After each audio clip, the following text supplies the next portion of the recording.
Monday morning, this is Iain Lee on BBC Three Counties Radio. Hope you had a nice weekend. I spent the majority of my weekend arguing about a wall. I want to get a wall built, and we got a quote. It's a small wall in the front garden, like a little garden wall. Nearly £5,000? You're having a laugh. I shall not be paying £5,000 for a wall. As I was saying earlier on, you could buy a car for that much money. Basically, what I'm saying is, if you can do me a cheap wall, could you give us a call, please? Thank you very much. Coming up on this morning's show, we'll be finding out about fly tipping. Is it happening in your area?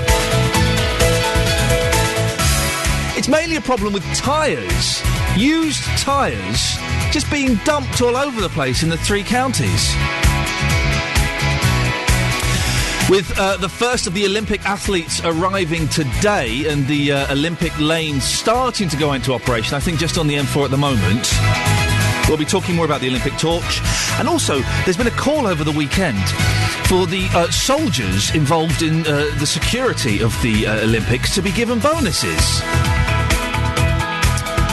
Surely it's their job to do what they're told, isn't it? Should they be getting a bonus just for doing that?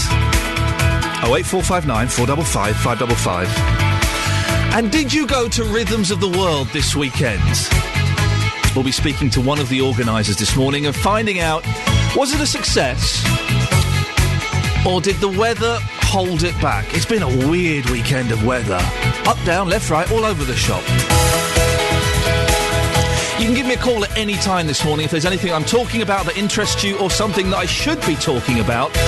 Then do give me a phone call. It'd be nice to talk to you. 08459 455 555. 08459 455 555. You can text as well. 81333. Start your text 3CR.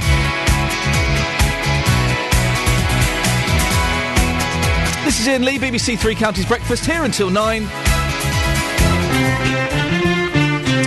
Let's start off with a little bit of Stevie Wonder, shall we? Something nice and upbeat for this Monday morning. Stevie Wonder, I was made to love her. That's the kind of song you need 8 minutes past 6 on a Monday morning, isn't it? Yeah, it's something a little bit... I think you can say with balls on the BBC, can you? No, you can't, apparently. I apologise for that. Now... The government will today announce details of a £9 billion investment in Britain's railways. It's being billed as the biggest programme of investment in the railways since the Victorian era. The projects will include electrifying the Midland Main Line from Bedford to Sheffield, upgrading the East Coast Line and the reopening of the East-West link from Oxford and Aylesbury to Milton Keynes. Our transport correspondent Richard Westcott reports. £500 million will be spent electrifying the Midland Main Line from London to Sheffield. It's also likely that the line from London to South Wales will be electrified all the way to Swansea, and there'll be money for a series of projects called the Northern Hub, which will improve services across several cities, including Manchester and Leeds. Electric trains accelerate quicker so can cut journey times, but someone has to pay for it all. A lot of the money will come from the taxpayer, but there are also fears it could mean years of big fare rises. Later on, the Deputy Prime Minister, Nick Clegg, will be giving more details. What we're going to create is an electric spine right up and down the north-south of the country, from Sheffield down to London and from the Midlands down to Southampton. Electrification from east to west as well, all the way from London right through to Cardiff and then on to Swansea. The electrification of some of the valley lines in Wales, and crucially as well, further announcements to further strengthen the Northern Hub, particularly around Manchester, Liverpool. Did he say an electric spine up and down the country? I'm confused, OK? I'm not a particularly train-type person, because in many respects I have a life. But they're electrifying the line. I thought that all trains were electrified these days. 'Cause if there is somebody I thought they were. I just assumed they would be. They're not steam, are they? If you're a train person, in very short sentence, because let's not make the whole show about this, what does that mean, electrifying the trains? 08459 455 555. I kind of assumed in 2012 that all trains were electrified by now. Or is that me just being incredibly stupid and naive? Have I missed out? What on earth powers trains? That's what I'd like to know. Hey, one of the things that excited me this weekend, did you go to this Hyde Park concert with Bruce Springsteen? Bruce Springsteen, of course, the boss. Not in Hyde Park, he weren't. His concerts legendarily go on for hours. You know, he can do 3.5 hours before, having an interval, and then he comes back and does some more. And he was playing at Hard Rock Calling in Hyde Park in London, in front of about 80,000 people. So that's not an insignificant number of people there. That's quite a large number of people. Paul McCartney gets up on stage with hair a little bit too long, may I suggest, for a man who's approaching 70. Maybe he is 70, or how old is Paul McCartney? I think he might be 70. But the hair a little bit too long. They get up and do an encore of, their dad rock songs. And halfway through one of the songs, the people in charge pull the plug and turn off their microphones. You've got to have a certain strength of character to turn off Paul McCartney and Bruce Springsteen's microphones, haven't you? That takes some doing. To go, do you know what? There's 80,000 people out there enjoying themselves. There's two blokes singing. They've gone a little bit too long. They're past the curfew, the deadline. Let's turn their microphones off, shall we? And upset that many people in a field.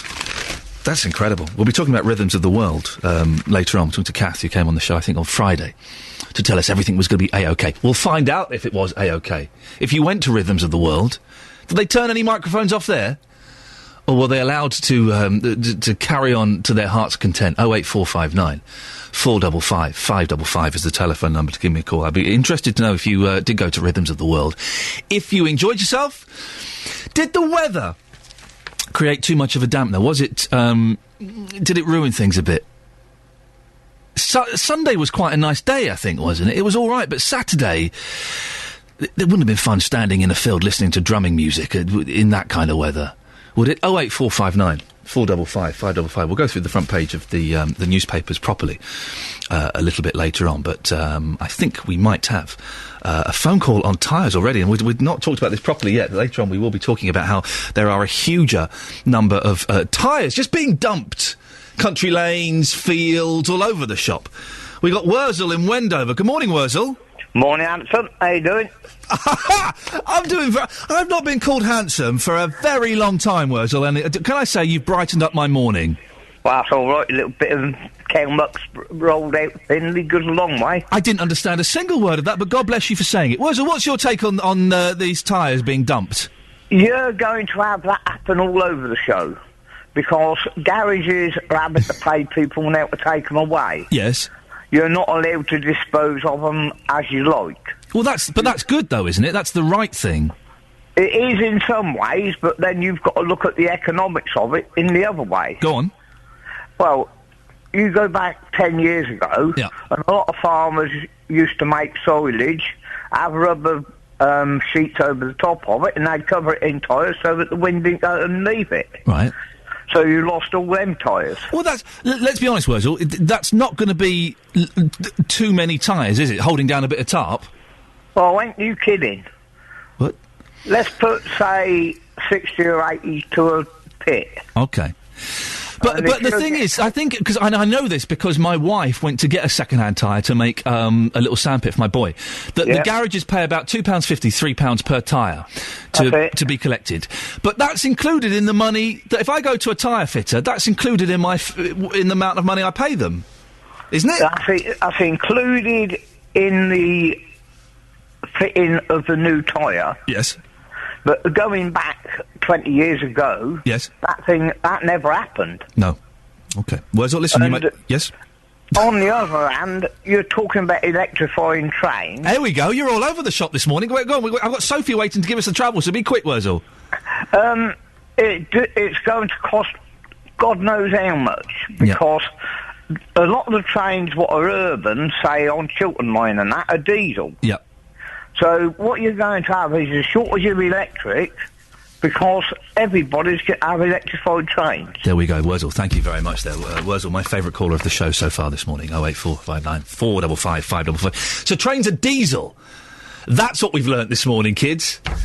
Can you believe I'm presenting a show on the BBC? Let's get the travel news now with Sophie Tyler. Beds, Hearts and Bucks News. BBC Three Counties Radio. Your headlines this morning on BBC Three Counties Radio. The government will today announce details of a £9 billion investment in Britain's railways. The projects will include extending electrification of the Midland Main Line from Bedford to Sheffield, upgrading the East Coast Line, and the reopening of the East-West link from Oxford and Aylesbury to Milton Keynes. Thousands of athletes and officials will begin arriving in London today, just 11 days before the opening ceremony of the Olympic Games. Heathrow Airport is expecting 10,000 more passengers than on a normal day. In sport, Watford centre-half Adrian Mariappa is expected to complete the £2 million move to Reading today. Hornets manager Gianfranco Zola said last week they wouldn't stand in Mariappa's way if he wanted to move to the Premier League. We'll have a full weather bulletin in a moment. And coming up, what do you do with your old tyres? We had Wurzel there telling us it's outrageous that garages have to pay to take them away.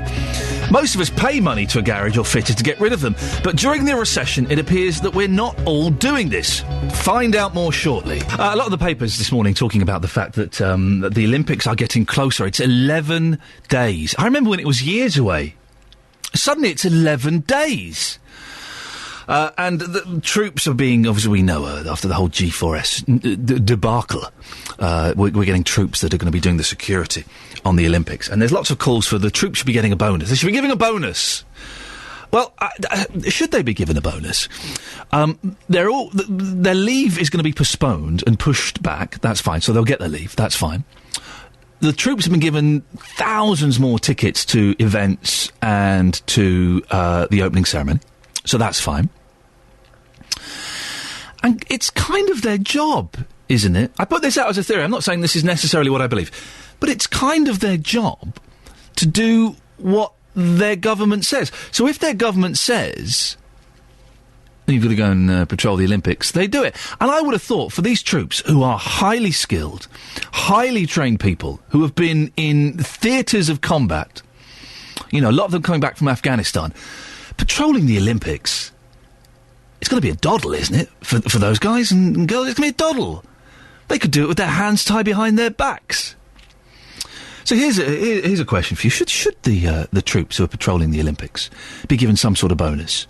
Or should we just say, well, you know, it's your job? 08459 455 555 is the phone number. You can call this morning about anything that I'm talking about. 08459 455 555. Or you can text 81333. Start your text 3CR. I tell you what, let's find out what's happening in the world of weather, shall we? Here's Phil Garner. Phil, what's it going to be like for the Olympics? We're getting we're 11 days away now. How is the opening ceremony going to fare? Yeah, still a little bit too far for us to see exactly what the weather's going to be at that sort of stage. At the moment, we've got a little area of high pressure building in, so fingers crossed it will be fine. But as I say, 10 days ahead is a long time ahead. Is that the best you can do? Fingers crossed, Fingers Phil. crossed, the very best I can do. The science involved. Thank you very much. That's Phil Garner there with the weather. A Hertfordshire councillor says tyres being dumped in back lanes is becoming an increasing problem in our area. But is the recession to blame? David Barnard says in the past week alone, 60 tyres have been dumped down a back lane in Hertfordshire. Our reporter, Serena Farrow, has been looking into fly tipping in the three counties. It's usually very, very early in the morning or late in the evening when there's very little traffic about. They come down the lane that is behind us. Is a thoroughfare right the way through to Stopsley in Luton, and of course they can drive down there, the spinners, and they'll just empty the rubbish and drive on. We do have covert cameras, and we are able to pick up registration numbers, and wherever possible we will interview and always prosecute. Nigel Gray, Managing Director at Motor Bodies in Luton. In a year, probably for 3,000 or 4,000. So, we do have a lot of tyres, and we have to dispose of all the old carcasses as well. And it costs us 50 pence per cover, but they are all kept here. They are collected when we have a sufficient number by a company, and they charge us accordingly. Do you think people don't realise the charge for it, or some people do realise and that's why they end up just dumping them? It's a case of people don't want to know there's a charge, basically, and certainly leasing and fleet companies will not pay the 50 pence charge. That is totally denied, and we have to absorb the cost. Perhaps if the end user had to pay the money, then, then they would be disposed of correctly, as opposed to being dumped on the side of the road. Are you seeing a lot of tyres dumped on the road, or do you get people coming here with tyres to try and sell them on? No, we don't get anybody coming in to try and sell them on, but the way I come to work, in fact, is through some of the lanes, and from North Bedfordshire, and every week there is a pile of tyres on the side of the road that has been dumped by some unscrupulous dealer, dealer, basically. But, I mean, it's not main dealers such as ourselves who do things like that. It's more of the smaller operations. But when you see 20 or 30 tyres on the side of a road, that's got to be somebody who is fitting tyres or having it as a business. It's not the person who's just got 3 or 4 tyres out of his garage, and that's what we normally see. And for you, would you say recession plays a big part? The problem with tyres is they are difficult to dispose of because I don't think the tidy tip areas will take tyres. So consequently, it pushes people into a corner as to what they should do with them. Until that problem is resolved, then, you know, people will take the alternative course of action. The same problem happens with fridges and washing machines, doesn't it? I mean, it's no different. So overall, it's been a problem that's been apparent for some years. There's probably more and more volumes every year because there's more and more cars, and it's coming to the fore. But I don't think the recession as such has anything to do with it, really. I mean, people are finding things hard, and tyres, they're a very expensive commodity now, especially, you know, on some of the cars. And they don't last a terribly long time either, actually. And it's not always people driving very hard. I mean, you can always see a car that lives in Milton Keynes, for instance, because there's so many roundabouts that, you know, the near side front tyre will always be far more worn than the off side. And it's not being a bad driver, it's just the way the roads are, basically. Do you think there could be better regulations of disposing of tyres, or do you think the current one works? And what would you like to see? I'm loath to suggest any more regulation. We're over-regulated as it is. I don't quite know how you can solve the problem. I think possibly making it easier to dispose of things would encourage people to take them to the disposal area. Disposal areas in town, you're not allowed to go in there with a sign written van or anything like that. Well, that means people who have a little garage or something, where do they go with the tyres? It's very difficult for them. Whereas if they could actually take them there at no charge, then maybe they dispose of them there rather than dumping them on the side of the road. It's 50p a tyre to get rid of them. That's not that much. I'll pay it. It's not that much at all. 60 tyres, 30 quid. I'll pay it. I'll never forget when I lived in Slough many, many years ago. Don't hold it against me. And there was a tip that was kind of in a wooded area. And on the drive up to the tip, there will be more and more rubbish, like mattresses and fridges and tyres and everything. Old TVs. And they obviously just got bored on the way to the tip. I thought, do you know what? I can't go this extra 50 yards. Let's just dump the mattress here, shall we? 08459 455 555. This is Iain Lee. In, baby, get higher. This is Iain Lee on BBC Three Counties Radio. This is your breakfast show here until 9 o'clock. Call 08459 455 555. 08459 455 555. BBC Three Counties Radio. Good morning, this is Iain Lee on BBC Three Counties Radio. Thank you to everyone, by the way, on Friday. If you're listening on Friday, I was looking for tips on easing my little boy's chickenpox. And your tips were superb. Thank you very much for that. We may have got past the itchy stage. He's not been particularly itchy. In fact, he quite likes his chicken spots, as he calls them, and he wants them to stay. They look flippin' horrible, didn't they? I've not seen chickenpox for ages, and they don't look nice in the slightest. The challenge on Saturday was entertaining a 2.5-year-old indoors for the entire day. Grotty weather, so we couldn't go outside, couldn't go out in the garden, couldn't go out anywhere, obviously, because he's highly contagious. So entertaining a 2.5-year-old boy all day indoors was hard work. Lots of Mr. Maker. I must thank Mr. Maker for his help. Also, we bought some DVDs. I'd never seen Dumbo before, and I bought Dumbo. It was £8. I thought, I'd never seen it before. And we put it on, and it's kind of all cute and nice and lovely and stuff, and, you know, it's got big ears and everyone's laughing and it's funny. And then I was on my phone sort of checking Facebook and Twitter with my little boy sat next to me, and I wasn't really watching it. And then he started going, Daddy, what are they doing to the elephant? I looked up, it's the most horrific thing of the mummy elephant getting whipped and beaten, sorry if you've got children listening, and then chained up in a cage marked insane elephant. And I had to go to my 2.5-year-old. Oh, they're just playing. He didn't. The look of terror on his face was incredible. It's a scary film. 08459 455 555. We'll be finding out more about the Olympic torch after Barbara Streisand. Now that is a song. Is that from her remake of A Star Is Born with Chris Christopherson? That's a cracking film. That's a good film. I've not seen that for a long time. I might see if I can get that on DVD today and have a little cheeky look at that. Coming up in a minute, we'll talk about the School Torch Tour that's taking place. But earlier on I mentioned about there was a cry in the press over the weekend that the troops that are helping out at the Olympics should be given some form of bonus. A lot of them are coming straight from Afghanistan. They're missing out on their leave, although their leave is being postponed. And I was saying, well, should they get a bonus or should they not? Isn't it their job, perhaps? Sharon in Ampthill has texted in 81333, starting her text 3CR. Yes, they should be compensated. What about the ones who'd planned much-needed holidays and quality time spent with their families? Yes, they have a duty to Queen and country, but to someone else's competence? No. Sharon in Ampthill. Well, some would say that maybe some of the battles they are sent to are because of someone else's incompetence. Colin! Liz? Hello. Sorry, you're on the radio. Colin will have to wait. Yeah, sorry. Colin, you'll have to wait. She's on the radio. Sorry. What, are you getting Colin to get your cup of tea or something? No, his phone was going off. Oh, blimey. Colin, your phone's going off. Liz is on the radio. Liz, ignore Colin for a minute. OK. What do you think? Should the Army be getting bonuses? Personally, no. However, I think because the railways and the buses are getting bonuses, then they should. Because you can't... You can't treat one without the other. The buses, they've got their bonus now, have they? That's gone through, I think. That's got the thumbs up. Should anyone be getting a bonus, though? It's just their job. It is their job. They're lucky to have a job. The thing about the Army, and listen, I'm not in any way knocking the Army at all, but if their government says you have to do something, then they have to do it. That's the thing. And policing the Olympics, compared to being in battle in Afghanistan or wherever, it's going to be a piece of cake, isn't it? Hopefully. Well, hopefully. Liz, there's a little good question mark in your voice there. Liz, thank you for that. I'll let you get back to Colin, all right? All right, thanks, bye. Ta-ta, there we go. 08459 455 555. What's your view on that?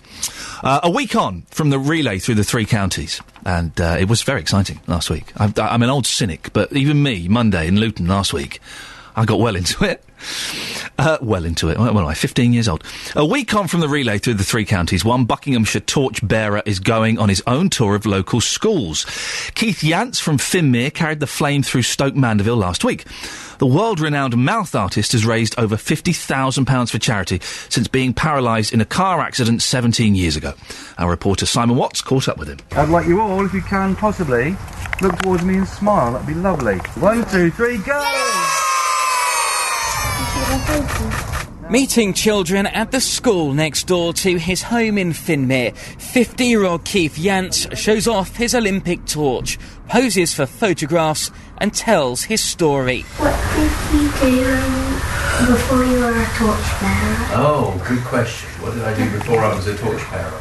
I lived next door. So I've had to travel a really long distance, haven't I? I've got my little painting room next door, and that's what I do. So all the time you're in school here having lessons and so on, I'm in my room or outside in the garden, and I paint all sorts of pictures, from flowers to garden scenes to Venice or London.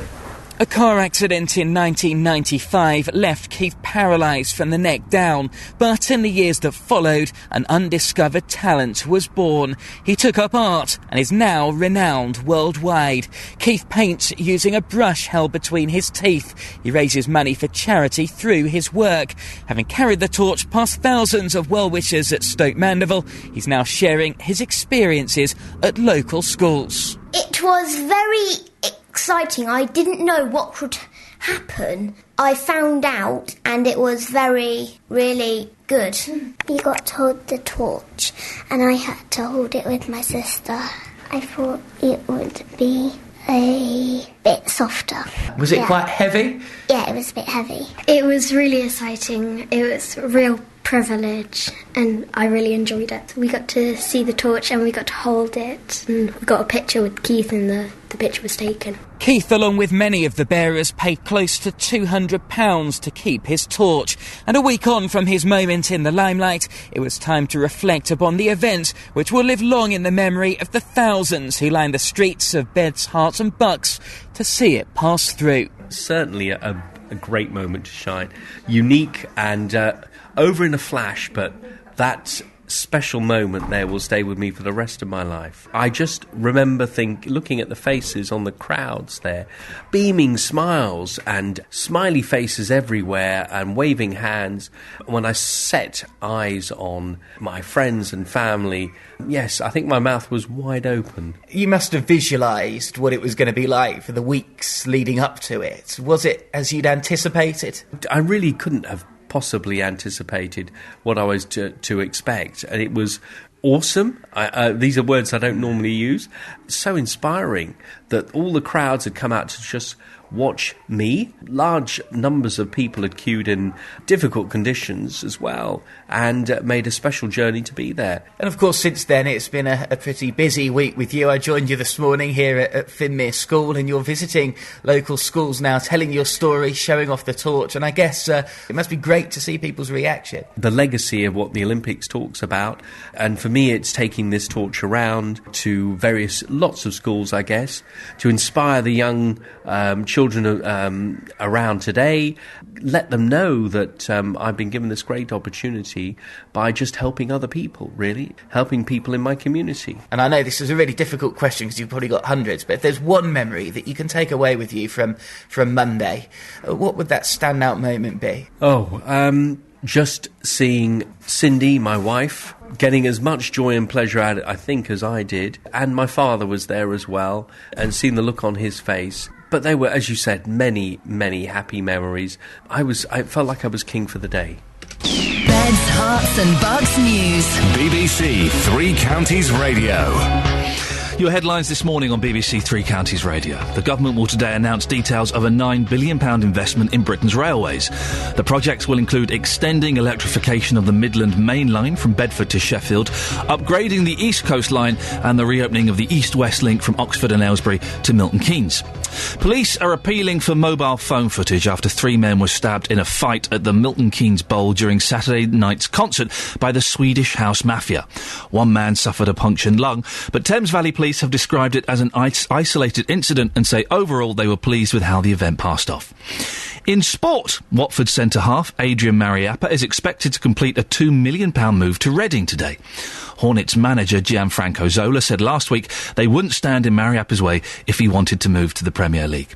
We'll have a full weather bulletin in a moment. And coming up, Luton's swimming pool in Bath Road will be reopened as a free school from next year. Find out more after 7. Good morning, this is Iain Lee on BBC Three Counties Radio with your breakfast show. I'm here for the next few weeks. If you want to give me a call at any point, and already we've talked about fly tipping, we'll talk about that a little bit more. And bonuses for the security staff, the army who are patrolling the Olympics. You can give me a call on that and anything else. 08459 455 555. 08459 455 555. Or you can text 81333. Start your text 3CR.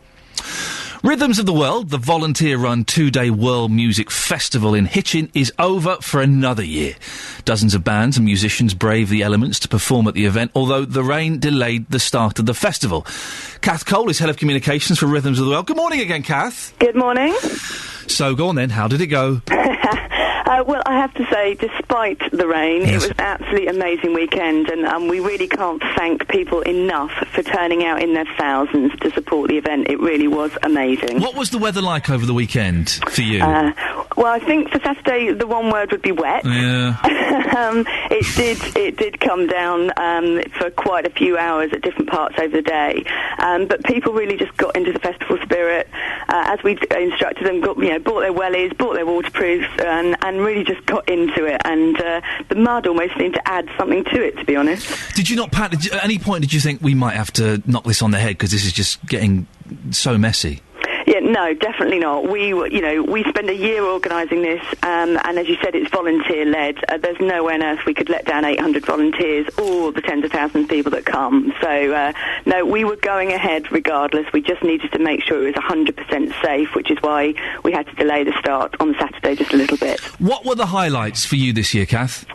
Well, I'm still buzzing from last night, I have to say. We had My Passion on the BBC introducing stage, and it was amazing. And then Little Roy on the main stage. We just brought the sort of festival spirits to Hitchin, and it was amazing. There were so many smiles on people's faces as they were leaving. How many people came to the event over the weekend? Well, we're also still doing some workings out on that. We think it was probably around 20,000, wow. But we're, an awful lot of people, especially on that Saturday, coming out in the rain. But we will have final figures and everything published on our Facebook and Twitter pages over the next few days. And it's all run by volunteers. So you've got a load of people this week going in to clear up and tidy everything up and take the stage down and put everything back to normal. You bet we have. I left site at sort of midnight last night, and they were just getting started on sort of taking everything down, and they'll be there until at least Thursday. Obviously, we need to try and get the grounds of Hitchin Priory back in some sort of good state for Thierry and his team, who lent us the grounds for the week. Yeah. So lots of work still to do, but we're still on that high from the weekend. So. Kath, you left at midnight. You lightweight. You lightweight. I know. The crew will never forgive me. Is there anything you do differently next year? No, I think we've got a winning formula, really, since we moved to Hitchin Priory. It works really well. The team there, as I say, are really supportive of what we do. And we think, it's a really good alternative now to the format that we used to have. So, no, I think we just carry on and try and get bigger and better. Did you have to switch anybody's microphones off because they went on too long? No, everybody was very well behaved this year. Very good. Because did you see about Paul McCartney and Bruce Springsteen in the papers? They had their microphones turned off in Hyde Park. I wouldn't like to be the person to do that. Can you imagine that, though? You're sat there in your booth going, I'm not being funny, but that ex-Beatle, he's got another 5 minutes and I'm switching it off. That's incredible, isn't it? Very, very brave. Very brave. Kath, listen, thank you very much. I'm glad it's a success. Speak to you next year. Thank you very much. Ta-ta, that's Kath Cole, who's Head of Communications for Rhythms of the World. If you went this year, how was it? How did it go? Was it wet? Did the rain put you off on the Saturday? I'll be honest, and it sounds like it was an amazing event and some great bands playing. The Damned were there, weren't they? I do like a bit of The Damned. Love The Damned. Alone Again, or yes, please. But I'm also, I am an old man, and the thought of standing in a muddy field, really, at my age, with my back, it does not appeal to me in the slightest. 08459 455 555. Did you go? And did you have a lot of fun? And also, should the army be getting a bonus for stepping in at the last minute to help out at the Olympics? There is a school of thought that the army are just doing their job. Their job is when their government calls, they have to go and serve. That's what it's all about, isn't it? Is it?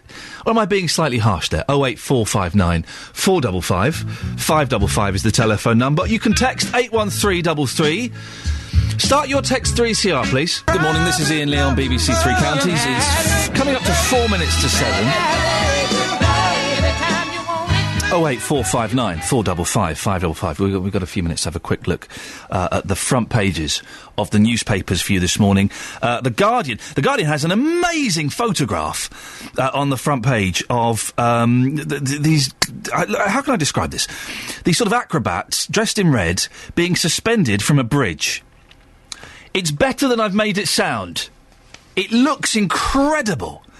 Choreographer unleashes daredevil dancers around London. They also free access to British scientific research within 2 years. Open publishing of taxpayer-funded work could take £50 million from the budget. And games are safe despite G4S failures, insists Co. We got the army patrolling the games. It doesn't get much safer than that, does it? The Telegraph. Was the petrol price rigged too? Oh, my goodness. Cost of oil open to manipulation by bankers and traders in the same way as Libor, official report warns. And coalition will not make it to election. The coalition between the Conservatives and the Liberal Democrats is likely to end before the general election, a senior Tory has predicted. It's falling apart already, isn't it? And surely the Lib Dems, they're completely screwed now, aren't they? If anybody voted Lib Dem, they're not going to vote for them again. I wouldn't have thought, after jumping into bed with the Tories. Nick Clegg is possibly, I saw this the theory posited at the weekend, Nick Clegg has possibly sold his party down the river just for a little bit of power.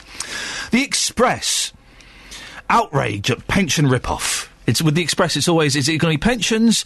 Is it going to be illegal immigration? Or is it going to be mortgages? Today, it's pensions. High fees wreck values for millions of workers. The Daily Mirror: send for more troops. 3 extra battalions stand by in Olympic security farce. The Daily Mail: this is, I'm not laughing because of what this is about. I'm laughing because of the way this is phrased to create maximum terror. The Daily Mail: 400 sex convicts freed to rape. That's soft justice anger of the offenders who strike again. Their headlines are always very terrifying.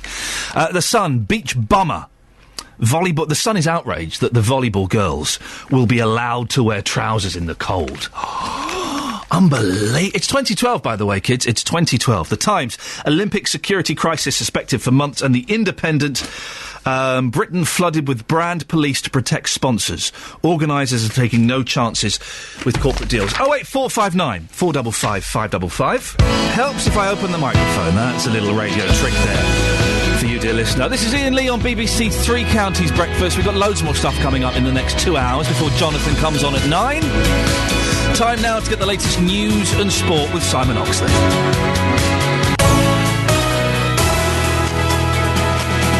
Thank you very much, Simon. I've just had a little bonus visit from Jonathan Vernon Smith. Popped in just to make sure I was OK. And can I tell you, dear listener, he smells wonderful.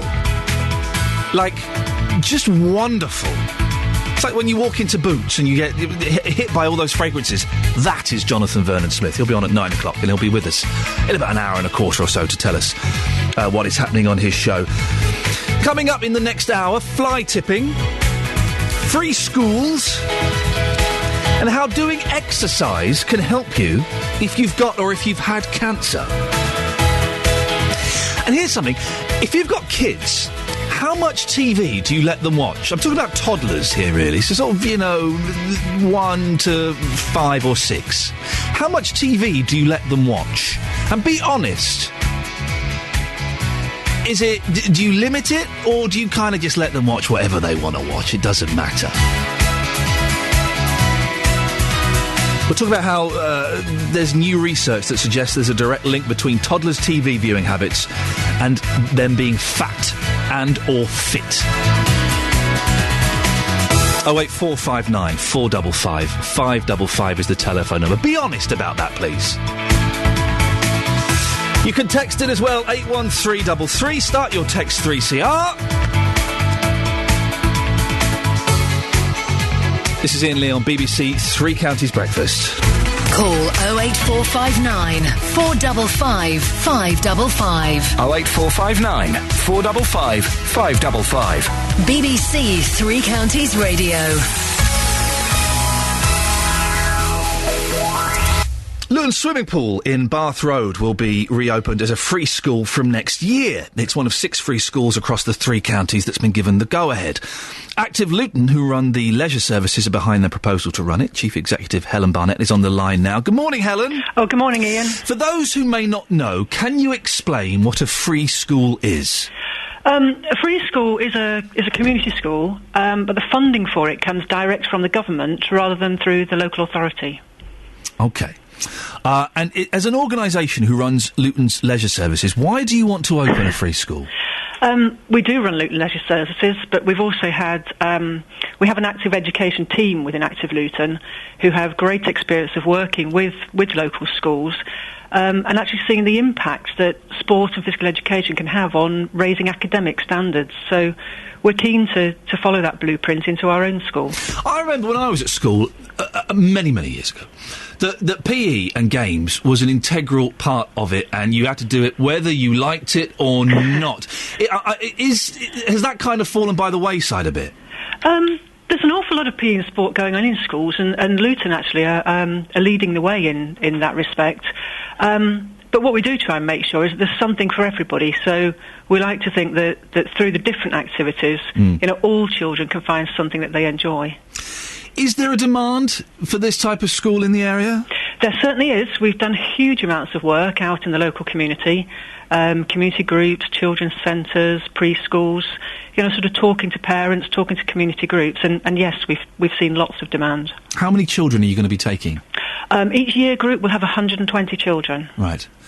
And you're looking for a real kind of mix of backgrounds as well, aren't you? Yes, we are. Yeah, we're very much, sort of believe in community cohesion and getting all, people from all communities involved. So, yes, we would like to see that. And the school's being based in an old swimming pool, is it? That sounds bonkers. It does sound bonkers, and that's why it's not true. Is it not true? The old swimming pool will be demolished. Right. So raise the ground, and then a new school will be built on that site. I see what you've done there, so that the kids will not be sitting in a massive dip in a hole in the ground. You're going to actually build a building. Well done, you. Yep, that seems basic. And how long do you reckon that's going to take? You want to open next year, don't you? We certainly do. The target is to be open September of next year. So we heard the news on Friday, and that's now full steam ahead, really. We're working with the DFE at the end of this week. And then looking to get sort of building underway as soon as we possibly can. How much does it cost to build a school? The school will be in the region of sort of round about the 8 million mark, we think. Gulp. And where does that money come from? Predominantly from the government, but there are some contributions. We're very, very grateful to receive contribution from the council too, particularly in terms of the land, which is fantastic. And have you got the staff in place? Have you got a head teacher sorted out, or is that too early to... No, that's too early, but Right. that will be one of the first jobs that we undertake, because we are actually given funding to have the head teacher in place probably from around January time. Okay. What does a head teacher do if they haven't got a school? What do they organise? Well, from our recent experience with the new sports village in Luton, the capital project is a massive thing to be involved in. Yep. Making sure really the school is fit for purpose and really enables us to carry out our vision for education.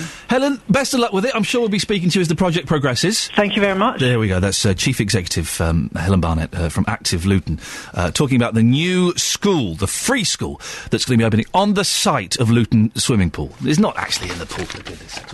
It's on the site. £8 million. Suddenly, £5,000 for a wall in my front garden doesn't sound quite so expensive, does it? £4,700. Let's give them the credit. £4,700 to build a short little wall in my front garden. I'm sorry to keep banging on about it, dear listener, but I was shocked by that. That's a car. That's a couple of really nice holidays. It's a few nice holidays. Am I naive? 08459 455 555. Now, I need you to be honest about this. If you've got toddlers, kids, how much TV do you let them watch? New research, there's a story in The Independent this morning. New research suggests there's a link between toddlers' TV viewing habits and their fitness and fatness levels in later childhood. Youngsters exposed to more than 18 hours of TV a week, almost 15% of those studied, 18 hours of TV a week, that's about 2.5 hours a day, were almost a centimetre wider around the middle by 10 years of age. Centimetre wider. Around the middle. That means they got fat tums, I think is what that says. Now, back in the day when I was young, children's TV was limited by the fact that you could only get a couple of hours of it a day. Now, of course, many children's TV channels are on tap from the crack of dawn to late at night. And many people worry about what it's doing to our children or grandchildren. Now, I've got two kids, a 2.5-year-old and a little baby. He's only a little baby. The baby doesn't really watch much TV. Although I've noticed if the TV's on, his eyes are drawn to it. It's remarkable. What was I watching yesterday? I was watching some nonsense on the TV because I had to. The baby was just staring at it.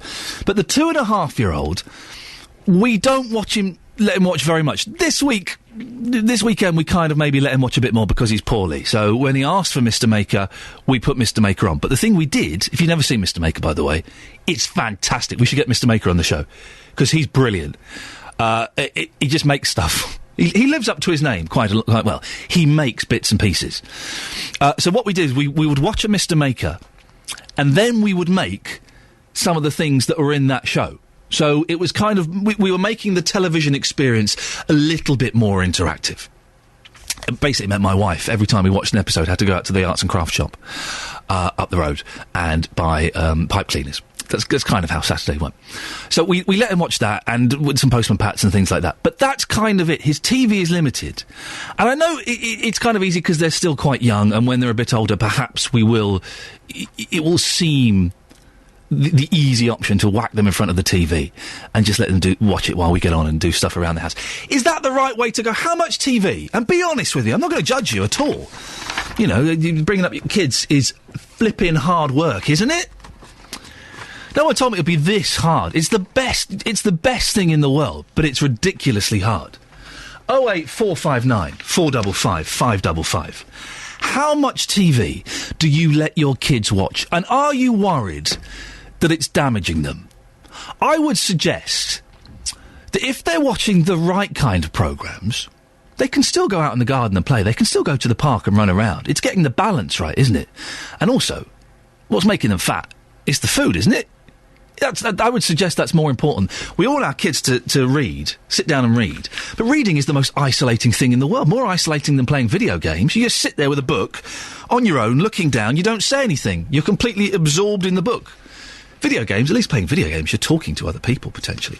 08459 455 555 is the telephone number if you want to give me a call and let me know. How much TV do you let your kids watch? There have been times in the last couple of months, and I can't believe I'm saying this out loud, when I've considered getting rid of the TV, thinking, do you know what? Because I don't watch it very much these days. There is nothing on. I'm watching a bit of Big Brother. I've got sucked into Big Brother this year. I know. But I've got sucked into it, and I'm quite enjoying it, and I'm glad that Siobhan went. That's all I'll say on the matter. But there's very little on TV these days. Yesterday, the kids went to their grandma's with Mum, and I had the house to myself. And I thought, I'm going to watch a bit of TV. And I was there for 10 minutes and thought, there's nothing worth watching. So be honest, dear listener, how much TV do you let your kids watch? Do you worry that it's bad for their health? Maybe you're a grandparent and you are frustrated at how much TV your grandchildren are watching, and you think they should be out climbing trees and riding bikes and jumping in puddles. 08459 455 555. Beds, Hearts and Bucks News. BBC Three Counties Radio. The headlines this morning on BBC Three Counties Radio. The government will today announce details of a £9 billion investment in Britain's railways. The projects will include extending electrification of the Midland Main Line from Bedford to Sheffield, upgrading the East Coast Line, and the reopening of the East-West link from Oxford and Aylesbury to Milton Keynes. Police are appealing for mobile phone footage after 3 men were stabbed in a fight at the Milton Keynes Bowl during Saturday night's concert by the Swedish House Mafia. One man suffered a punctured lung, but Thames Valley Police have described it as an isolated incident and say overall they were pleased with how the event passed off. In sport, Watford centre-half Adrian Mariappa is expected to complete a £2 million move to Reading today. Hornets manager Gianfranco Zola said last week they wouldn't stand in Mariappa's way if he wanted to move to the Premier League. We've got a full sports bulletin in 15 minutes with Simon, and we'll also have a full weather bulletin in a moment. Coming up on the show, a new study has shown how exercise can be beneficial to those who suffered with cancer. Find out more shortly. This is Iain Lee on BBC Three Counties Radio. Fly tipping is becoming an increasing problem everywhere. Is it to do with the recession? Is it to do with laziness? Have you got a view on this? If you're aware of fly tipping taking place near you, or you drive down a road, it's these country lanes, isn't it? You quite often just see tyres and mattresses and bits and pieces dumped by the side. 08459 455 555. A Hertfordshire councillor says tyres being dumped in back lanes is becoming an increasing problem in our area. But is it the recession that's to blame? Well, the BBC's Panorama programme has been tracking what happens to our used tyres and what's causing the fly tipping. And it isn't just affecting our area, it is countrywide.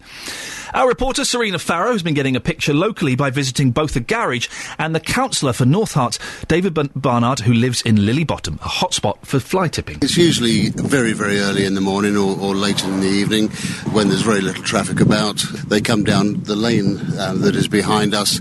Is a thoroughfare right the way through to Stopsley in Luton, and of course they can drive down there, the spinners, and they'll just empty the rubbish and drive on. We do have covert cameras, and we are able to pick up registration numbers, and wherever possible we will interview and always prosecute. How many have you had so far, so to speak, since they've been working? Probably about half a dozen successful prosecutions, and there are others under investigation at this moment. And how long have they been set up now? Remind us. The cameras have actually been going for 2 or 3 years. We have recently increased the numbers of cameras and are in fact investigating at the moment provision of more state-of-the-art cameras which we will install. And this seems to be a problem it's just getting worse and out of hand, I guess. Oh, very much so. What's happening is that taxpayers' money in North Hertfordshire now is contributing to up to £10,000 per month in order to clear this criminal rubbish away. Can we put it down to recession? People haven't got as much money? No, I don't think so. Clearly, if people can save money, then they will. But you've got to be of a mindset that really has no concern for other people or the countryside. One of the things that I find particularly frustrating is the fact that they have to virtually pass a tidy tip in order to get out into our countryside.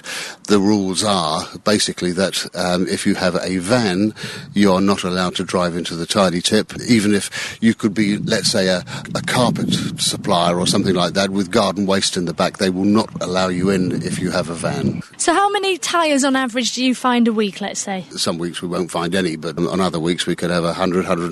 Why, as the tyres suddenly they've become a problem? Probably what is happening is that a van driver is going around and picking up tyres from tyre depots, charging them money to take them away, obviously below the accepted commercial rate, and then pocketing the money and just dumping them out in our countryside. It means they charge you less for the tyre and then charge you for taking the old ones away. So whatever happens you're paying to get rid of the tyres, it doesn't really make a lot of difference. What I used to do was to dispose of them at the garage when I have them changed. And did you used to have to pay for that, though? I can't remember. I think they just took them.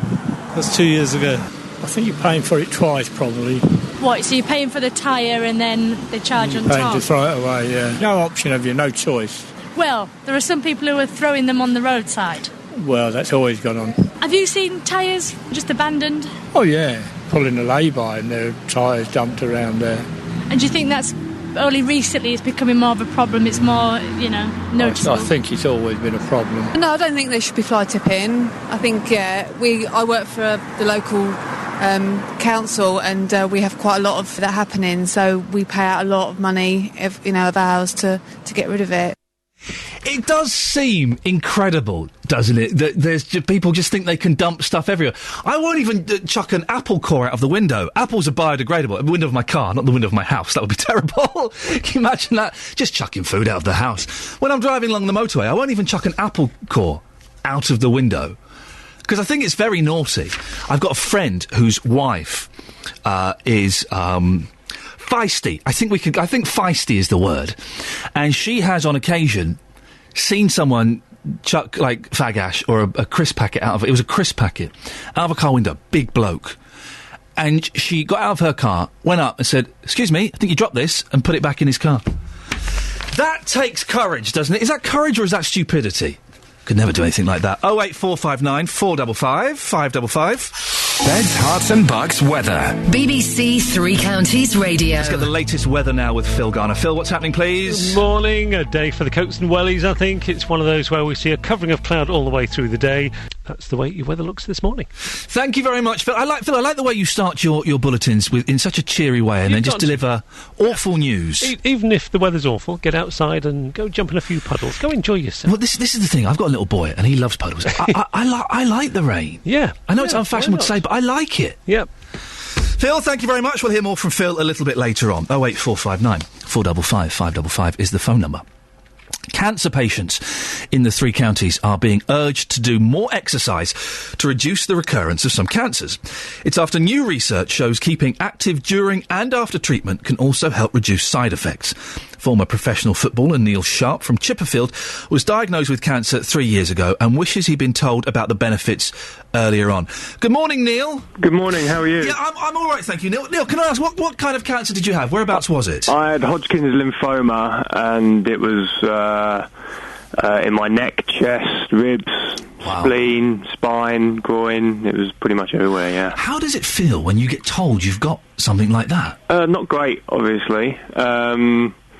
I knew something was going on for quite a while, but it was just a case of trying to get to the bottom of things and trying to just figure out what was going on. And so did you feel kind of like poorly and run down, but you couldn't quite work out what it was? Yeah, for quite a long time, because I was still playing football at the time, and I went from a pre-season of, being able to run, but not feeling great during pre-season, because I was having back pains and stuff, to, playing in the first team, and then by Christmas time, I wasn't even getting in the squad to play because I just couldn't. I couldn't train. I couldn't do a lot, to be fair. Did you do that bloke thing of going, it'll get fine, I won't bother going to the doctor, or did you go? I'd assume as a footballer, you'd have been pounced on by the medics quite quickly. Well, I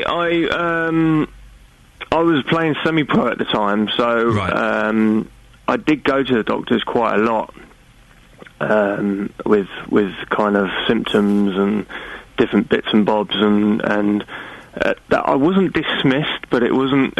No one kind of put their finger on it, So I went from never going to the doctors for about 10 years to going, maybe twice a month and that sort of thing, just because my back was hurting.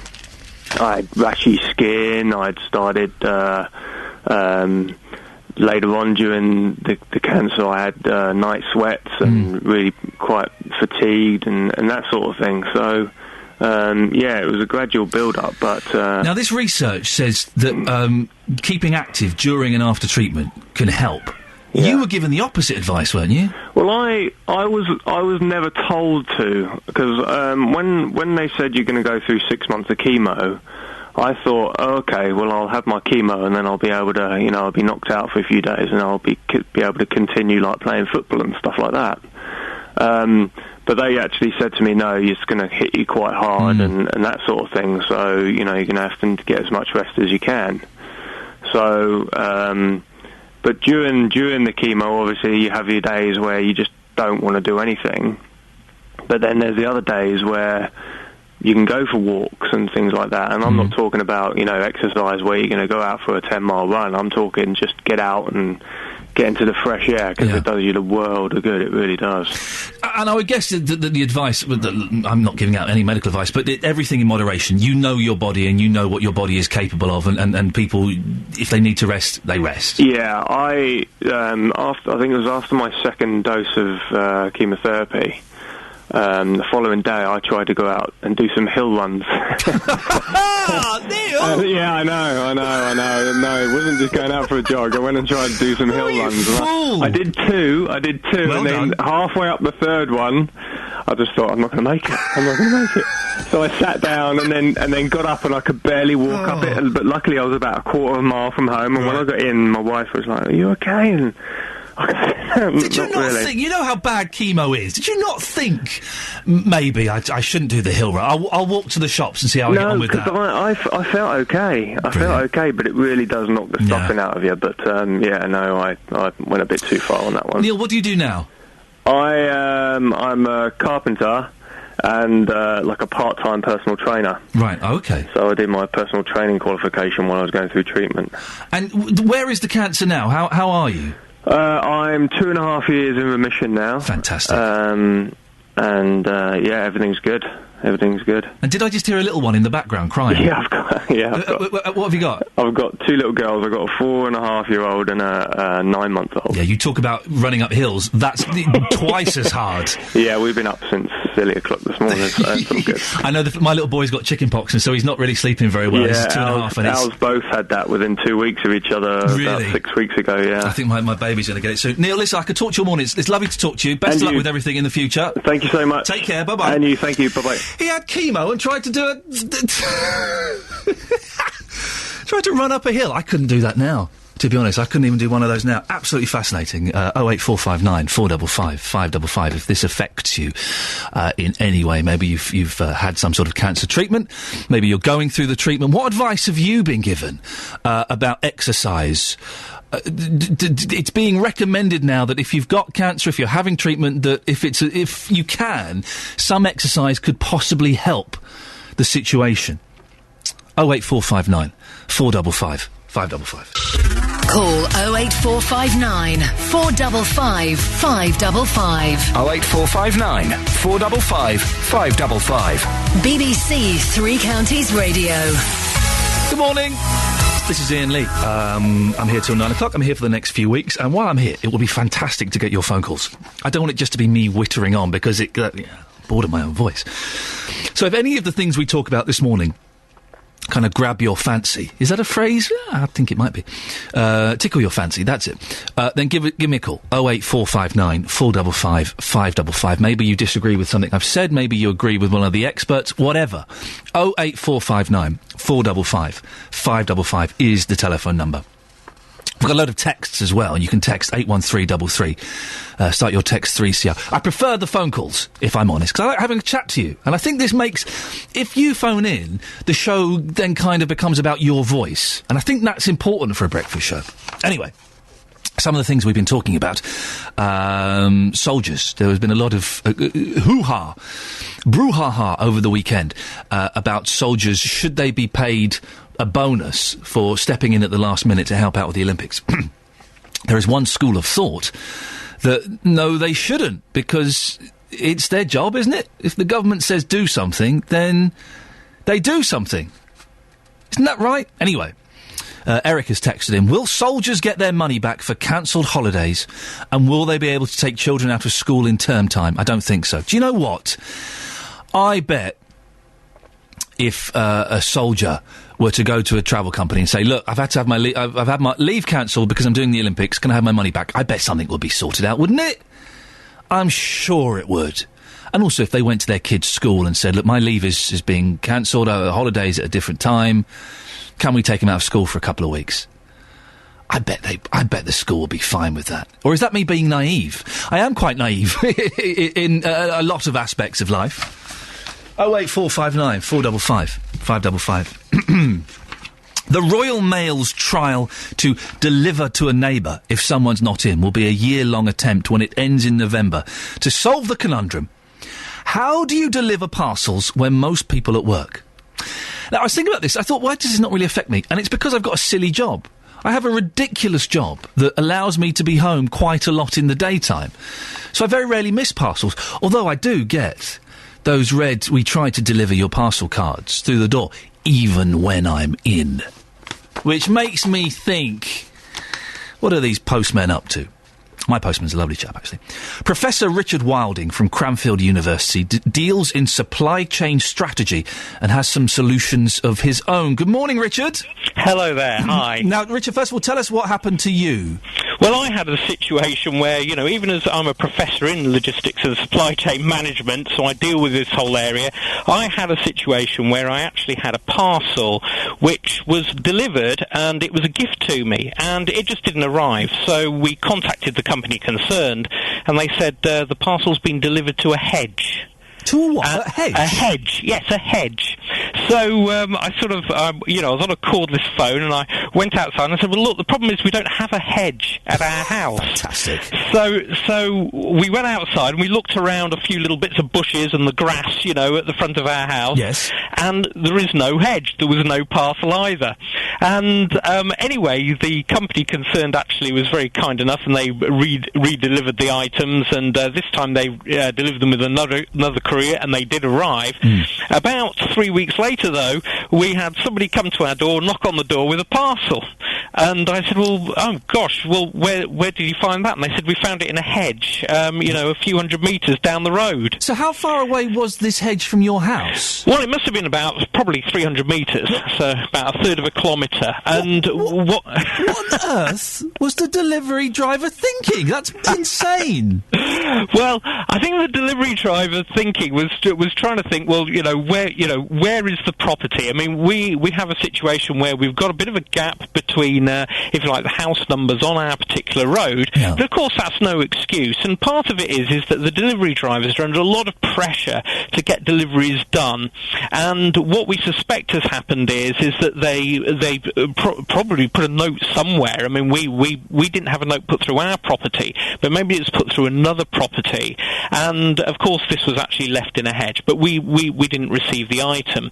The problem with home delivery, and sometimes we call it the parcel conundrum, because people want the stuff in the evenings, as it were, but it's interesting because not all people want the stuff in the evening. So what we have to recognise is that the courier is actually an extension of your business. So if you employ or you use a bad courier to ship a product, it's a bit like going into a shop and having a really bad shop assistant serving you. You know, they can destroy the relationship with the business.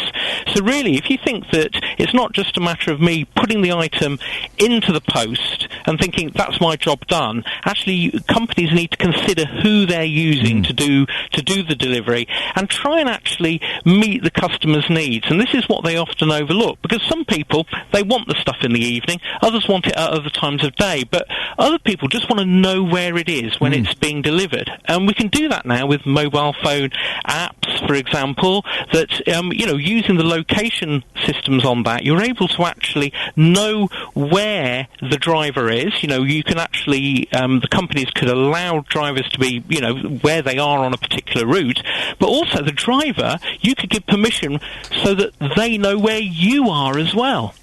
So if you're not in the property, they could actually locate where you are as well.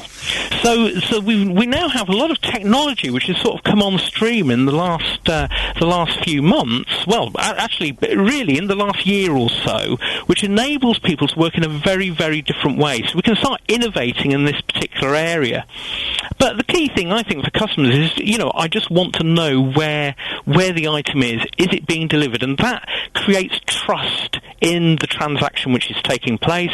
It improves the customer service given by the courier company to the final customer, which also reflects really well on the businesses which are actually sending the product out to you. So these companies, and we're not talking about Royal Mail now, but some of these companies could be so much more flexible. I've had stuff that they've tried to deliver it and then they leave a card saying, well, call up and we'll arrange another delivery. Yeah. And it's between 9 and 5. And I've said on the phone, could you, look, we've got a little tree by our front door, could you just leave it behind the tree? Oh, no, we can't do that. Yeah, we need a signature. I'm giving you my verbal permission to I will take full responsibility. Just put it behind the bins. I'm terribly sorry, we can't do that. Well, that's not very helpful, is it? Well, no, it's not very helpful. And part of it is, of course, is they've got their performance measures, as it were. They need to have a proof of delivery. But we can think innovatively about this as well. Think about your mobile phone once again. You've got your GPS positioning. They could go to your door, they could take a photo of the item at your door, being left at your door. You know that the delivery has taken place. And if you've given permission, for example, that might be enough to satisfy the actual customer who shipped the item. And so we can think innovatively about the way we do this. Of course, you can give permission to have it left as a tree, but what they're concerned about is that then it disappears and it can't be found and everything else. But there might be other things that you're satisfied with or you can satisfy them with. So there's lots of ways around this, and there's lots of little companies who are coming on stream now, starting to actually look at the different ways in which you can do this. There's the services being offered which enable people to predict the time of delivery as well. So, rather than you having to stay in between 9 and 5 exactly, and that everything. kind of 8-hour window is no good. If they could say it's going to be a 2-hour window even, would be fantastic. Well, that's right. And what they're... there's a company called DPD who has something called the Predict service, which they're using with some of their big companies, and that does precisely this. In the morning, it's still in the morning, but at least they're able to say, we anticipate it's going to be coming in this 1-hour block, for example.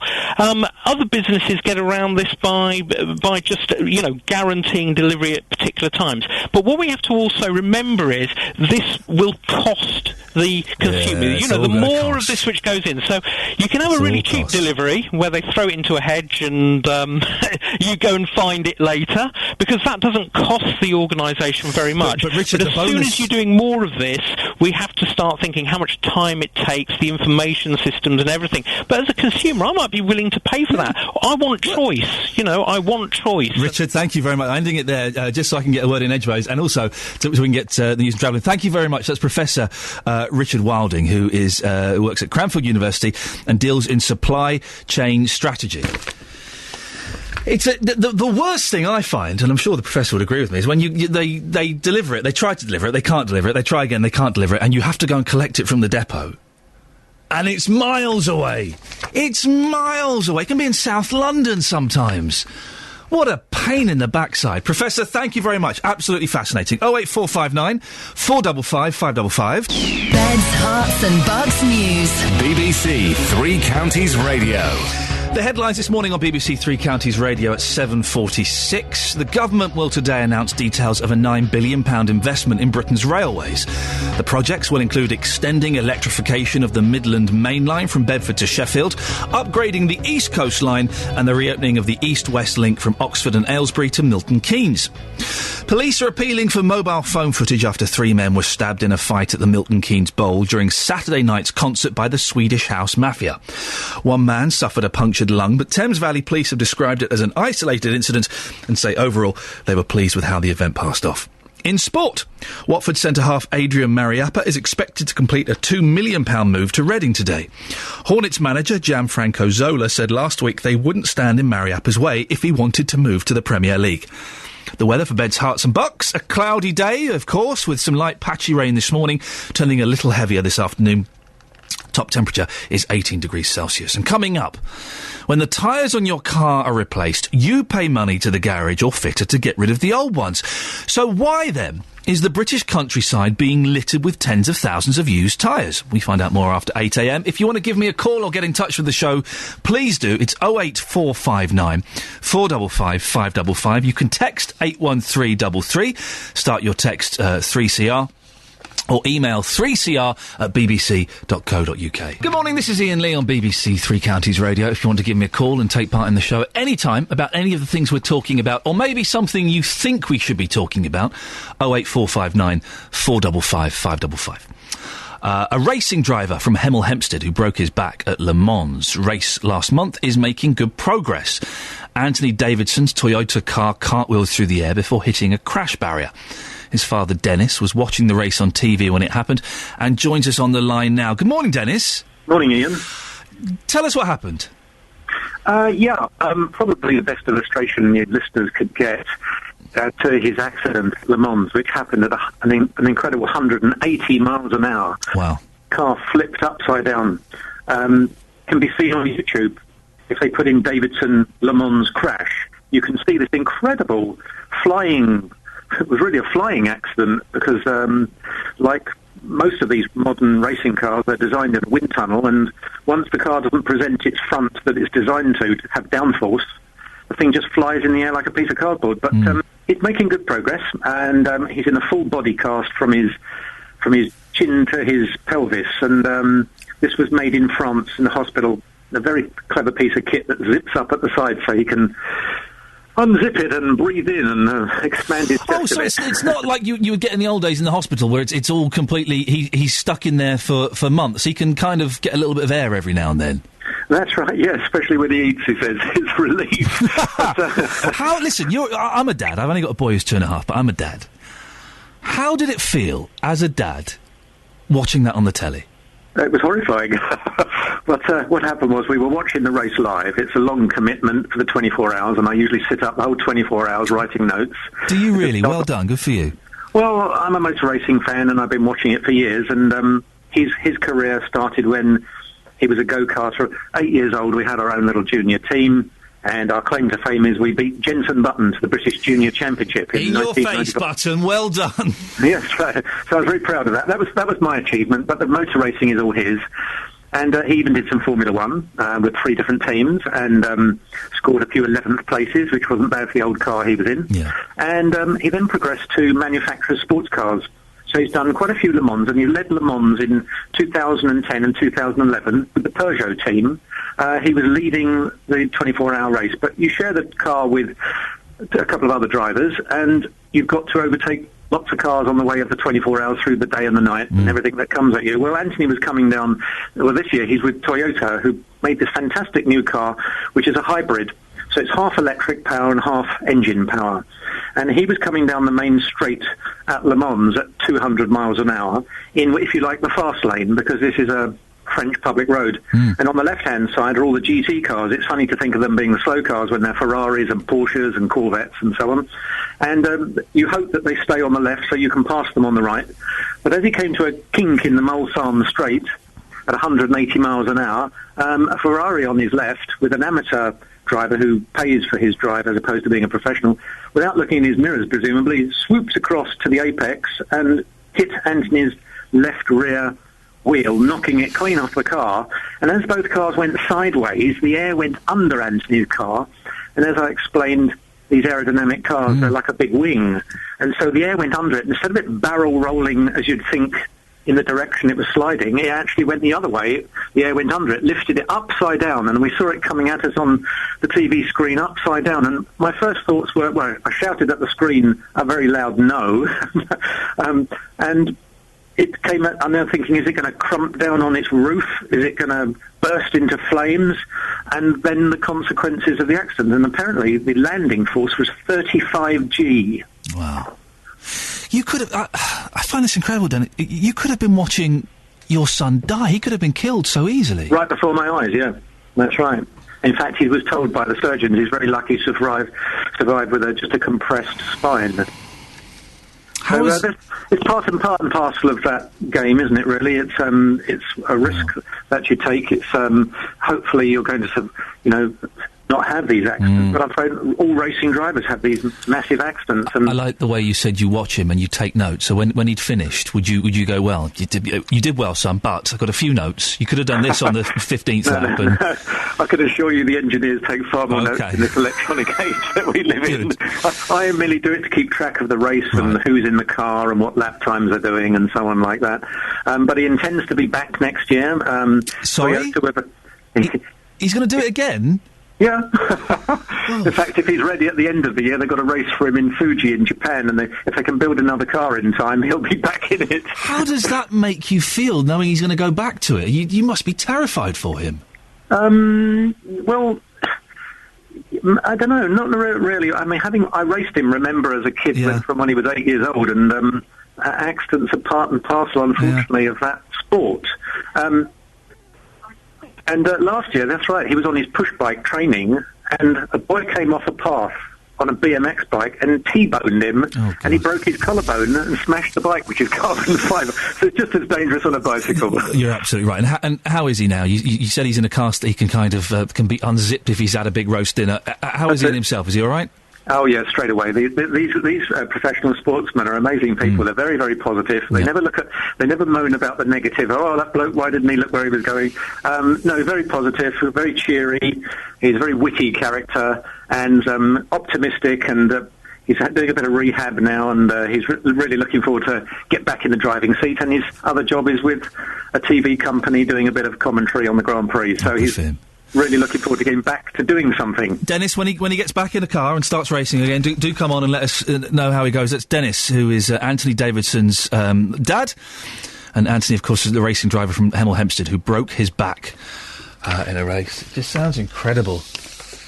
Sounds incredible. Imagine being a parent and watching on live TV your son potentially be killed. Just can't imagine the fear. And they're having a chuckle there. It's like, oh, well, he'll be back. Well done. Congratulations.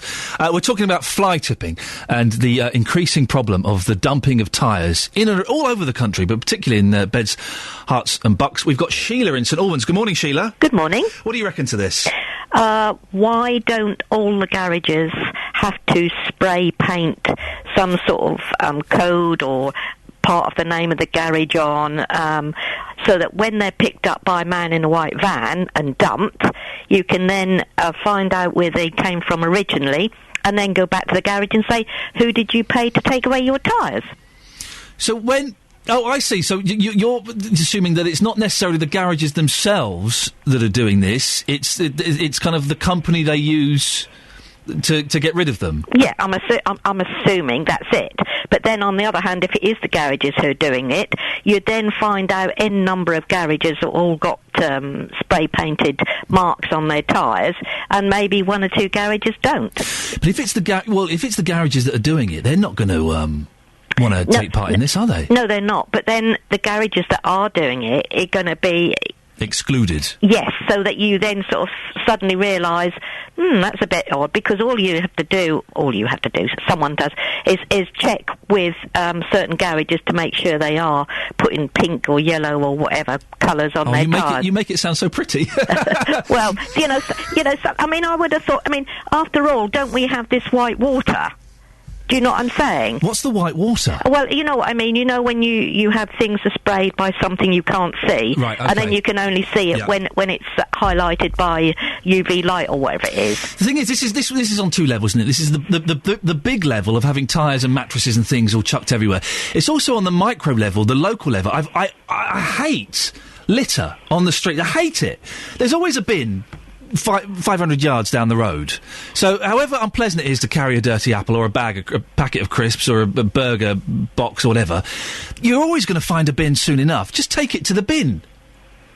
Would you ever... Here's something, Sheila. If you saw someone dropping litter in the street, would you ever go up to someone and have a word with them?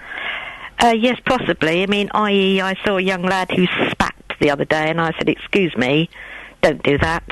And what did he say? So his mate spat. So I then said, "Well, don't do that." And then I said to him, of course, I said, health and safety. I said, hopefully, maybe your child will fall down in that one day, years to come. I said, and carry something off with it, Hopefully. So I was more or less saying, it's not that, you know what I mean? I was trying to say, don't be obnoxious, but just think of it from the point of fact of what it might carry or what you might pick up on your shoe. Sheila, thank you very much for that. We don't wish ill on anyone's child. There was some little so-and-so, stopped myself just in time there the other day, at the Friday, beating the hell out of a bus stop near me, just trying to shatter the plastic. I had a go at them. I'm going to be such a good old man. I'm virtually there. I told the kids not to do that. They told me to go away in very strong terms. No one's had the courage yet to come on the air and tell me how long they let their kids watch the TV. 08459 455 555. Vic sums it up in a text very nicely. Ian, when I was a child, TV wasn't about. There you go, solves that problem. Here's the news and sport now with Simon Oxley. BBC Three Counties Radio, first for news. Simon, before you disappear, do you have a charity you support? Nothing in particular, but a few now and again. Have a think, because, listen, I apologise profusely. I messed up the beds there. Every time I mess up the beds on your travel now, I shall give a £5 to the charity of your choice, because I'll have a think. Have a think, because it's annoying for me, it's particularly annoying for you, and I will learn my lesson. £5 for every any charity you want, every time I do it, Simon. I hope that's okay. Okay. Thank you very much. Oh. Good morning. This is Iain Lee on BBC Three Counties Radio. It's only my second week. I'm still learning what all of the buttons and all the knobs and the faders do. We'll get there eventually. I'm only here for another 3 weeks. By the end of it, I'll probably have got it. Coming up in this hour, we'll be talking more about should the army get a bonus for working at the Olympics, the railways, fly tipping. Oh, and Elton John's got a book out. We'll find out more about that. This is Iain Lee on BBC Three Counties Breakfast. Call 08459 455 555. 08459 455 555. BBC Three Counties Radio. Today, the government will announce a big injection of cash into the rail network. The multi-billion-pound plan is being billed as the biggest programme of investment in the railway since the Victorian era. The projects will include electrifying the Midland Main Line from Bedford to Sheffield, upgrading the East Coast Line and the reopening of the East-West link from Oxford and Aylesbury to Milton Keynes. Let's get more from our business reporter, Michael Miller. Good morning, Michael. Good morning. How much is the government spending and on what? The government's spending around about £9 billion. About £5 billion going to go to projects that are already up and running, £4.2 billion for new schemes. And as you mentioned there's things going on all over the place. Upgrades on the East Coast Line from London to Leeds and Newcastle. The big showstopper probably for the government will be a big electrification project, the Midlands Main Line. And £9 billion up and down the nation. Is this going to mean higher fares for rail users? But that's the £9 billion question right there, because government not, overflowing with cash at the moment. Now, we're going to get more details on this announcement later on today, the Department for Transport being a little tight-lipped on this, but maybe being softened up slightly. There's a quote from Nick Clegg doing the rounds this morning, saying we've been very open in the past. We think there needs to be some above-inflation rail ticket increases to help fund this major infrastructure and investment. So it does sound like a little bit more will be coming out of our pockets. There's lots of talk of the government spending to boost the economy, but it's not going to happen immediately, is it? No, this is part of a 5-year plan, 2014 to 2019. Now, no doubt when the government announces this later on, they'll make a big deal of the fact that this is getting money into the economy, helping give the economy a bit of a kick-start, because it's basically flatlining at the moment. The critics will turn around and say, hang on a second, guys, it's 2012 at the moment, and this is not scheduled to start till 2014. We could do with something happening a little sooner than that. It's also being seen as a move to bolster the coalition, isn't it? Because they're struggling at the moment. Yeah, just a little bit, yeah. This is going to be basically the last meeting of the Cabinet before they all go off their ways for their nice long summer holiday. And this away day, as it's being called up in the Midlands, will be a chance, certainly, for Nick Clegg and David Cameron to stand there and say, look at this great project we're unveiling. Great for us, and hopefully be able to go off on their summer holidays on what they consider to be something of a high, because it's particularly with the House of Lords reform and all that kind of stuff recently, the coalition have been at each other's throats, and David Cameron's asking them to, told them to stop navel-gazing over the weekend. And as I say, hopefully, from their point of view, this will give them a chance to go off to the beach or wherever it is they're going, safe in the knowledge that they've announced this big and hopefully popular project. Michael, thank you very much. Our business reporter, Michael Miller, reporting on the £9 billion upgrades to the trains. Trains are expensive anyway, aren't they? I'm going to Glasgow in October to see Michael Nesmith of the Monkees. He's doing a little tour. I'm following all around. Going to see him in Glasgow, in Manchester, in London. I'm very excited. And I looked at getting a train up to Glasgow. I can't remember how much it was, but it was cheaper to fly. Now, how can it be cheaper to get on an aeroplane than it is to go on a train? That seems ridiculous to me. And I like the train. I like a kind of a few hours on the train because I get a bit of peace and quiet. I can take my laptop and do some work, or watch a film, or read a book, or have a little doze. So I do enjoy being on the train. I hadn't been on the train for years, and then 2 years ago I went on one and discovered they've got plugs on. What? They've got plug sockets? How does that work? That's some extension lead they're using. But how is it cheaper to go on an aeroplane than it is to go on a train? That just seems ridiculous to me. And if the fares are going to go up, do you use the train regularly? Do you think that these changes are going to be worthwhile? And are you happy about paying inflated fares? 08459 455 555 is the telephone number. I know loads of you listening to this use the trains a lot. Is it going to be worth the extra cost? 08459 455 555. When the tyres on your car are replaced, you pay money to the garage or fitter to get rid of the old ones. It's not a huge amount. I think it's about 50 pence. But it's meant to fund them recycling the tyres responsibly. So why then is the British countryside being littered with tens of thousands of used tyres? David Barnard, a Hertfordshire councillor, says tyres being dumped in back lanes is becoming an increasing problem in our area. The BBC's Panorama programme has been tracking what happens to our used tyres and also tracked some of those responsible for what's been described as fly tipping on an epic scale. We've got Raphael Rowe on the line. Good morning, Raphael. Good morning. Tell us how big a problem this has become. Well, to give you a sense of the numbers we're talking about, some of these illegal tyres are so big they can be picked out by satellites in space. In Hampshire, more than 2 million tyres were dumped at a secluded site in the countryside. Further north in Yorkshire, 300,000 tyres were dumped on an industrial estate. It is indeed epic. So what's happening to the money that we're handing over to the garages when we get rid of our old tyres? Well, usually you're paying about £1 to £2 per tyre, money that is meant to finance their responsible recycling. Tyre fitters and garages then sell the tyres on to a third party, which is meant to dispose of them responsibly. Old tyres can be shredded and used as fuel, a cleaner and cheaper alternative to coal, or baled and used to line landfills to prevent chemicals leaking into the groundwater. But we found that some of these outfits were simply dumping them in the countryside or duping landowners into renting them space that is meant to be temporarily and then simply disappearing. Maria Burt was one of their victims in North Wales. She rented farm warehouses to a couple who said they were bringing in a shredding machine. 25,000 tyres later, they simply disappeared. In just a few weeks, they'd netted about £15,000 and left Maria Burt with a massive problem. Here she is. Every morning you wake up, you think, well, the first thing that comes into your head is, I've got to get rid of those tyres. How do I do it? I haven't got the money to do it. How do I get the money?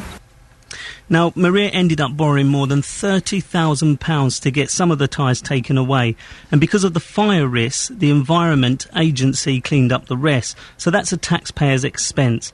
And as far as the people who dumped the tyres, last week caught up with them, they were living the expat life under assumed names in the sunshine in Mallorca.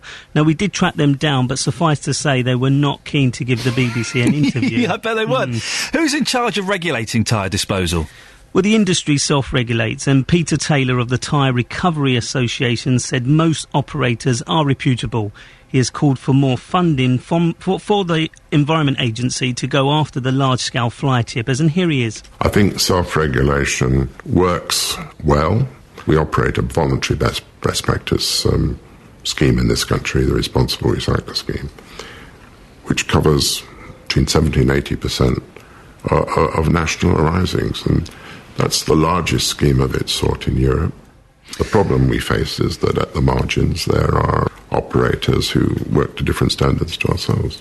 And are the Environment Agency in a position to clamp down on this? Well, they're trying, but on a budget of just $17 million a year to tackle waste crime, those in the know say it's not nearly enough given the money to be made by those illegally dumping tyres. In Swansea last year, for example, when an illegal tyre dump caught fire, the cost of tackling it reached more than £1.5 million. Now, Andy Hyam from the Environment Agency gave this take on the situation. You're paying a price there to have your tyres disposed of in an environmentally friendly manner. So you're being duped, you're being ripped off in actual fact by these criminals, because they are criminals. These are people that are making money and laughing in the face of the law and indeed the general public. Raphael, many thanks for that. You can watch the full Panorama show tonight at 8:30 on BBC One. And if this affects you in any way, I mean, there's obviously different scales. There's the huge scale where people are making tens of thousands of pounds by duping landowners and just getting thousands of tyres in there. But there's also the small local scale where it's small businesses, it's lazy people just dumping them in a lay-by, chucking them in a field. If this affects you, 08459 455 555. And what can we do to stop it? On the micro level I'm talking about here. The big level, it's going to be government agencies and the police that are hopefully going to be able to crack down on that. But on the small level, in your community where you live, how can you crack down on that? 08459 455 555. Beds, Hearts and Bucks News. BBC Three Counties Radio. Here are the headlines this morning on BBC Three Counties Radio. The government will today announce details of a £9 billion investment in Britain's railways. The projects will include extending electrification of the Midland Main Line from Bedford to Sheffield, upgrading the East Coast Line and the reopening of the East-West link from Oxford and Aylesbury to Milton Keynes. Thousands of athletes and officials will begin arriving in London today for the Olympic Games, with the opening ceremony just 11 days away. The preparations have reached a new intensity. In sport, Watford centre-half Adrian Mariappa is expected to complete a £2 million move to Reading today. Hornets manager Gianfranco Zola said last week they wouldn't stand in Mariappa's way if he wanted to move to the Premier League. Got a full sports bulletin in 15 minutes with Simon. There'll also be a full weather bulletin in a moment. Coming up, this year's bad weather has proved almost apocalyptic for much of the UK's wildlife, says the National Trust. We find out more before 9am. Joined in the studio by Jonathan Vernon-Smith. Good morning, Jonathan. Hello. I'm in trouble with Simon because I play the beds at the wrong time. So for him, no. I'm in trouble with you because I always forget to put your microphone. Don't worry, it's often better if you don't open my microphone, I think. Did you have a nice weekend? I had a lovely weekend. Yes, a very exhausting weekend, but very pleasurable weekend. Thank you very much. In Cambridge yesterday, I was for a luxury barbecue. What's a luxury barbecue? That sounds like an oxymoron. It was rather nice. It had a few burnt sausages and some burnt burgers. I took my 98-year-old grandmother. I saw you tweeting about going to see her, yes. And I took her all the way there, and we sat down, and we'd been there about half an hour before she decided she wanted to go. Well, I really think it's about time we left now, isn't it? She said. I think we don't want to outstay our welcome. I said, we've only just arrived. We'll stay here a bit longer. Did you made a 98-year-old woman stay somewhere? I made her stay there for 4 hours. I said, look, we're not leaving. We've only just arrived. Smith. And then in the car on the way home, she said, well, it is a shame we had to leave so early, isn't it? You can't win. I haven't got any grandparents. They're not with me anymore, but I do miss that kind of... My mum's a little bit dotty and speaks her mind, and I do enjoy that kind of slight dottiness. Yes, well, it's lovable, isn't it? Lovable. Yes. Coming up on the big phone-in today, is it unfair to bring children up without a mother? Front page of one of today's papers is the Watford superstar, Sir Elton John, talking about his 18-month-old son, Zachary. He's reported to have said it'll break his son's heart to realise he hasn't got a mother.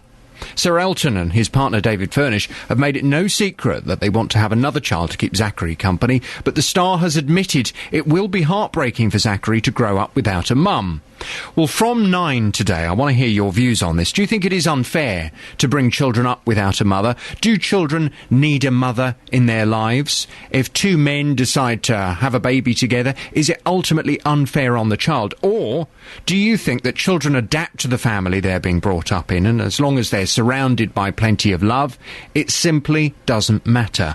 08459 455 555. Is it unfair to bring children up without a mother?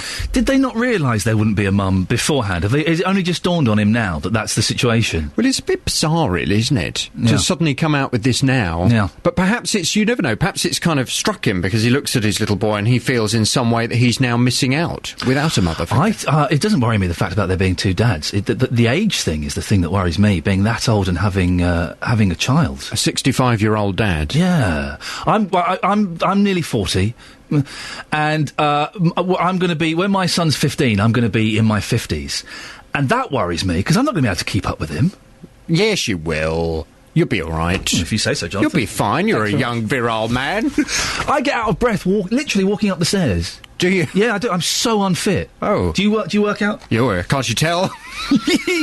Jonathan Werner Smith will be on at 9 o'clock. Do stick around. If you want to give him a call, you can. 08459 455 555. Don't call him yet, though. If you call now, you'll have to come on my show and put up with me wittering away. I've got to move on. We've got so much to cram in I was chatting to Jonathan for so long that we have so much to cram in. We'll be talking about Elton John's... he's got a book out, and we'll be talking about that in a few minutes. But we mentioned this earlier on, about the troops possibly getting an Olympic bonus, and you've been calling in, and thank you for that. If you want to give me a call, 08459 455 555. Should our troops get a bonus during the Olympics? The coalition government has refused to rule out calling up thousands more troops on top of the 3,500 they've already called up to protect the Olympics, but rejected calls for soldiers to be paid a Games bonus. Defence Secretary Philip Hammond said trained soldiers were not bus drivers, a reference to workers who will receive a £500 bonus for working during the Games. Our reporter Justin Dealey has been finding out what you think. So the troops, do they deserve a bonus? What do you think? Yes, I do. Yes, because if money has been paid to this company and they've not used it all, and they're now bringing the troops in, they've already done a hell of a lot of business over in Afghanistan, they should be paid. I'd like to see it put in their pocket so they can treat their families. And we're talking about £300 million here of taxpayers' money. When you hear that they haven't fulfilled that job, does that make you feel pretty sick? Yeah, I expect it's just the directors that think they've done their job by taking the money. And a word on the Olympics themselves, you actually looking forward to it? Yes, I am. I saw it, I think I've watched it every 4 years. I saw them when I was about, I don't know, some ridiculous age, because I'm 81 now. I think it was when I was 18. And, I think it's fabulous, good for the country, and this country needs all the help it's got. Be proud to be British, mate. Now, you've got some very strong feelings on this. You're saying, yes, absolutely. Why do they deserve a bonus, the troops? Well, because I used to be in the forces myself, and I think they're doing something that they weren't supposed to do in the first place. Some of them come back from abroad doing some very hard work there. And now obviously they've been pulled in, away from the families, away from any holidays, any planned things that they had after doing some work. And now for doing extra work, which is fine, but doing some work for somebody who failed to do so in the first place. Let me just ask you this lastly then. Isn't it their duty just to say yes and not even think about a bonus? How would you answer that? Which they are doing in the first place. They're not asking for it. But I think they deserve thank you, not just for them, but the families. And at the end of the day, the families. They, of course, are picking up somebody else's mess. Somebody was paid £300 million to do this job, and they haven't done it. Absolutely, yeah. Simple as that. Which I think they deserve, you know. Not 3 million, but extra few £100 in their accounts. You know, give a little present to children who are not going to see a dad on a holiday with them, or not going to go on holiday at all. So it's just a thank you for them. Simon, it's pretty clear this morning that most people think they do deserve this bonus, yourself included. Tell us why. Well, obviously some of them have probably made holiday arrangements and things like that. Also, no one likes being told to step in at the last minute. So, yeah, I think they do deserve the bonus. Bus drivers and various other people are getting bonuses for working in the Olympics. Why shouldn't they? What do you think, dear listener? Should the troops be getting a bonus for helping out at the Olympics? I mean, it's been a huge shambles, the whole G4S nonsense. £300 million. Actually, it's £298 million if we're going to split hairs, and that £2 million makes all the difference. If you paid me that much money, I could sort out people to look after the Olympics easily. I could totally get enough people to do it. So do the troops deserve some sort of bonus, some kind of recompense for this? Or is it just their job? When the government asks them to do something, they do it. That's what they do. Yeah, sure, their leave has been postponed, but it's been postponed. They'll get it back at some point. And also, doing the security for the Olympics, compared to what they've done and where they've been, it's going to be a piece of cake for them, isn't it? They'll be able to do it on their heads. 08459 455 555. Do you think the troops should be getting a bonus during the Olympics? Or do you think it's their job? Let them get on with it. 08459 455 555 is the phone number. Now, he is a global superstar who sold 250 million records. Is that right? Wow. Won 6 Grammys. As well as that, Sir Elton John has also spent the last 20 years working to fight HIV and AIDS. The AIDS Foundation he set up in 1992 has raised £175 million.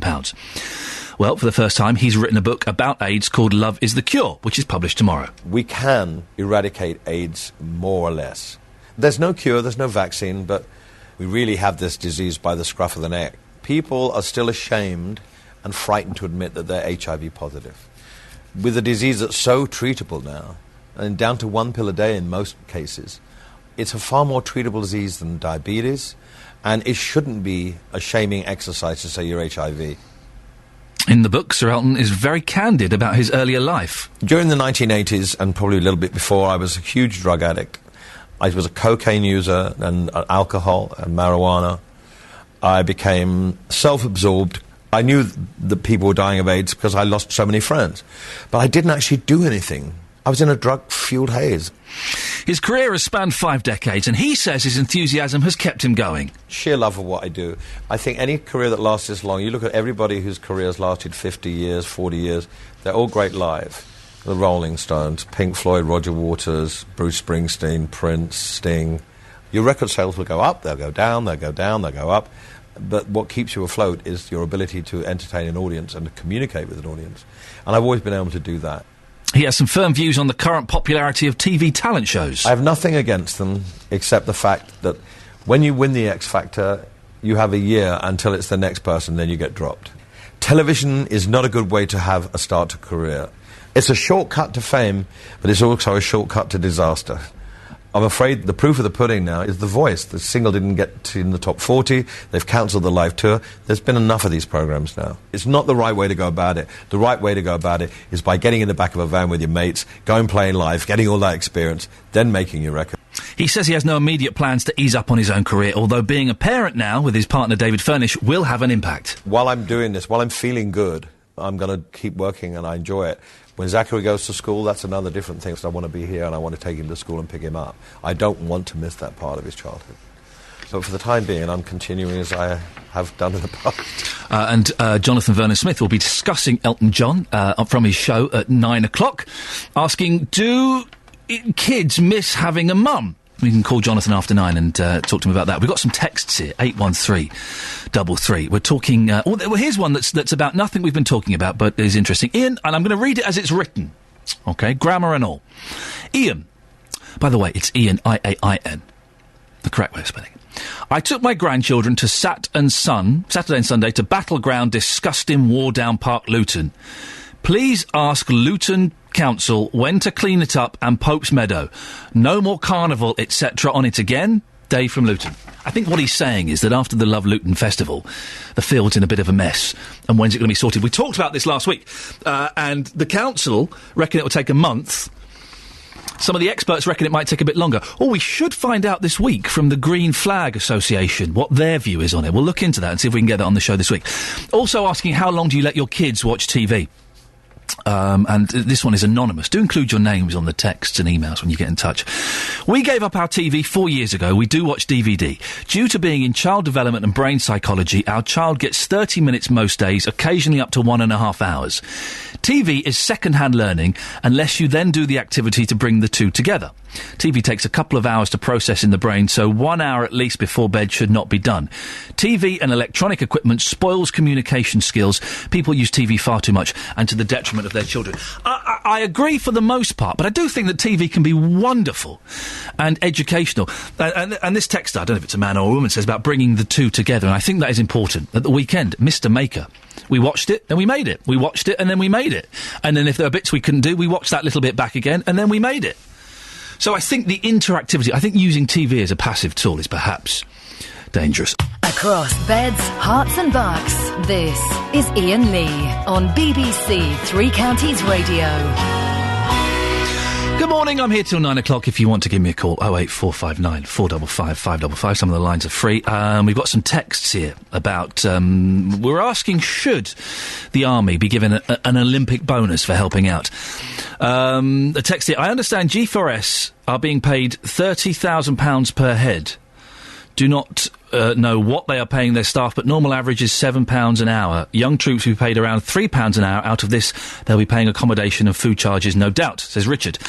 The troops, Gary in Luton says, the troops won't get any extra money for helping out at the Olympics, but you can bet the MOD will demand money from G4S, which will be lost in their coffers.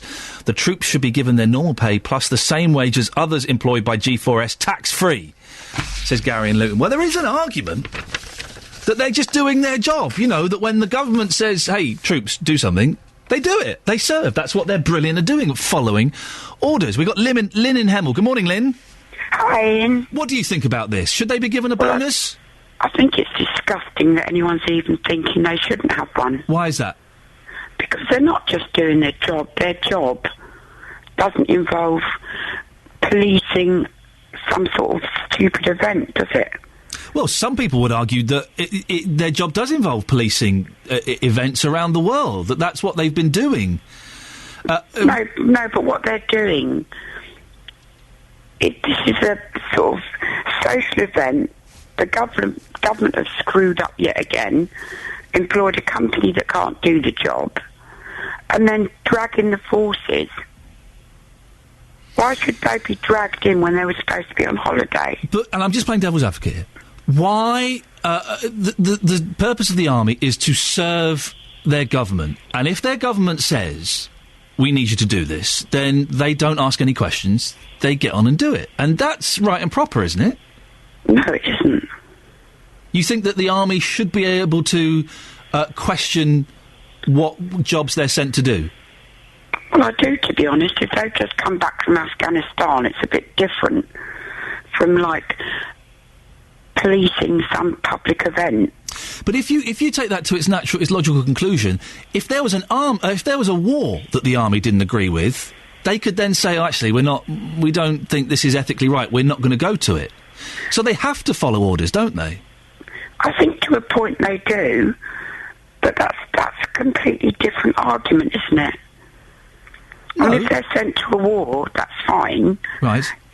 Well, it's not fine because they shouldn't have to go to all these wars that have nothing to do with us. But the fact is, a private company, have made millions out of allegedly doing something they haven't done. And I only found out in your programme this morning, bus drivers are getting paid a £500 bonus. The bonus has gone through for the bus drivers, yes. I'm glad that we are educated. I only found out this morning from this programme as well. That does seem incredible, doesn't it? I was just gobsmacked. You could say, well, a bus driver's just doing his job, so why should he get a bonus? Lynn, thank you very much for that. 08459 455 555. I'm here, I think, for the start of the Olympics. Do I get a bonus? Do I get a bonus for that? I'm gonna go on strike. That's what I'm going to do.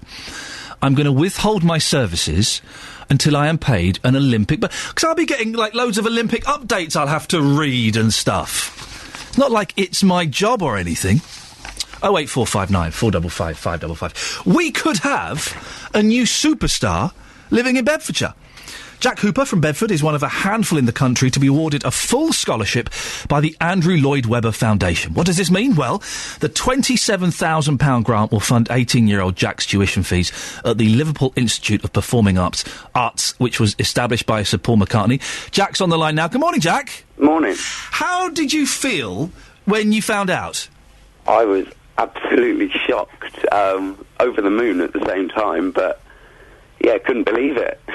Can I ask, you are 18 years old, aren't you? Yeah. You say you've got a deeper voice than me. Fantastic. How did you apply for this? Did you get nominated? Did you have to apply? What was the process to get this grant? Well, once I'd got into the school itself, then they just sent me a letter saying, well, we've got this grant, so if you want to apply for it, then you can. So I did, and...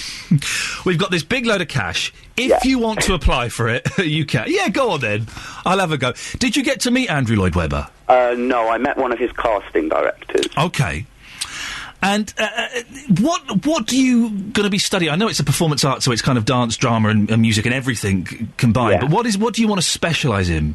Well, the course itself is acting, but mainly I want to do musical theatre, which is what the grant's all about, really. Right. So you're obviously a big fan of Lloyd Webber's, all Starlight and Cats and all of those kind of things. And is this something that you've always wanted to do? Are you one of those people from a very young age? Yeah, that's me. And what did yours? Because I studied performing arts. I did a long time ago, and the plan was to be an actor. I ended up being a comedian, and it kind of got sidetracked. But I'm still kind of in that sphere in other parts of my life. But when I was at school, and the teachers, one teacher in particular, would say, "So, what do you want to be when you leave school?" I say, "I want to be an actor." They go, "Yeah, but seriously, what do you want to be?" Did you get that response, or was your school quite supportive? I think they were very supportive of me, yeah. I mean, there's always a couple of teachers who are, really? Is that really what you want to do?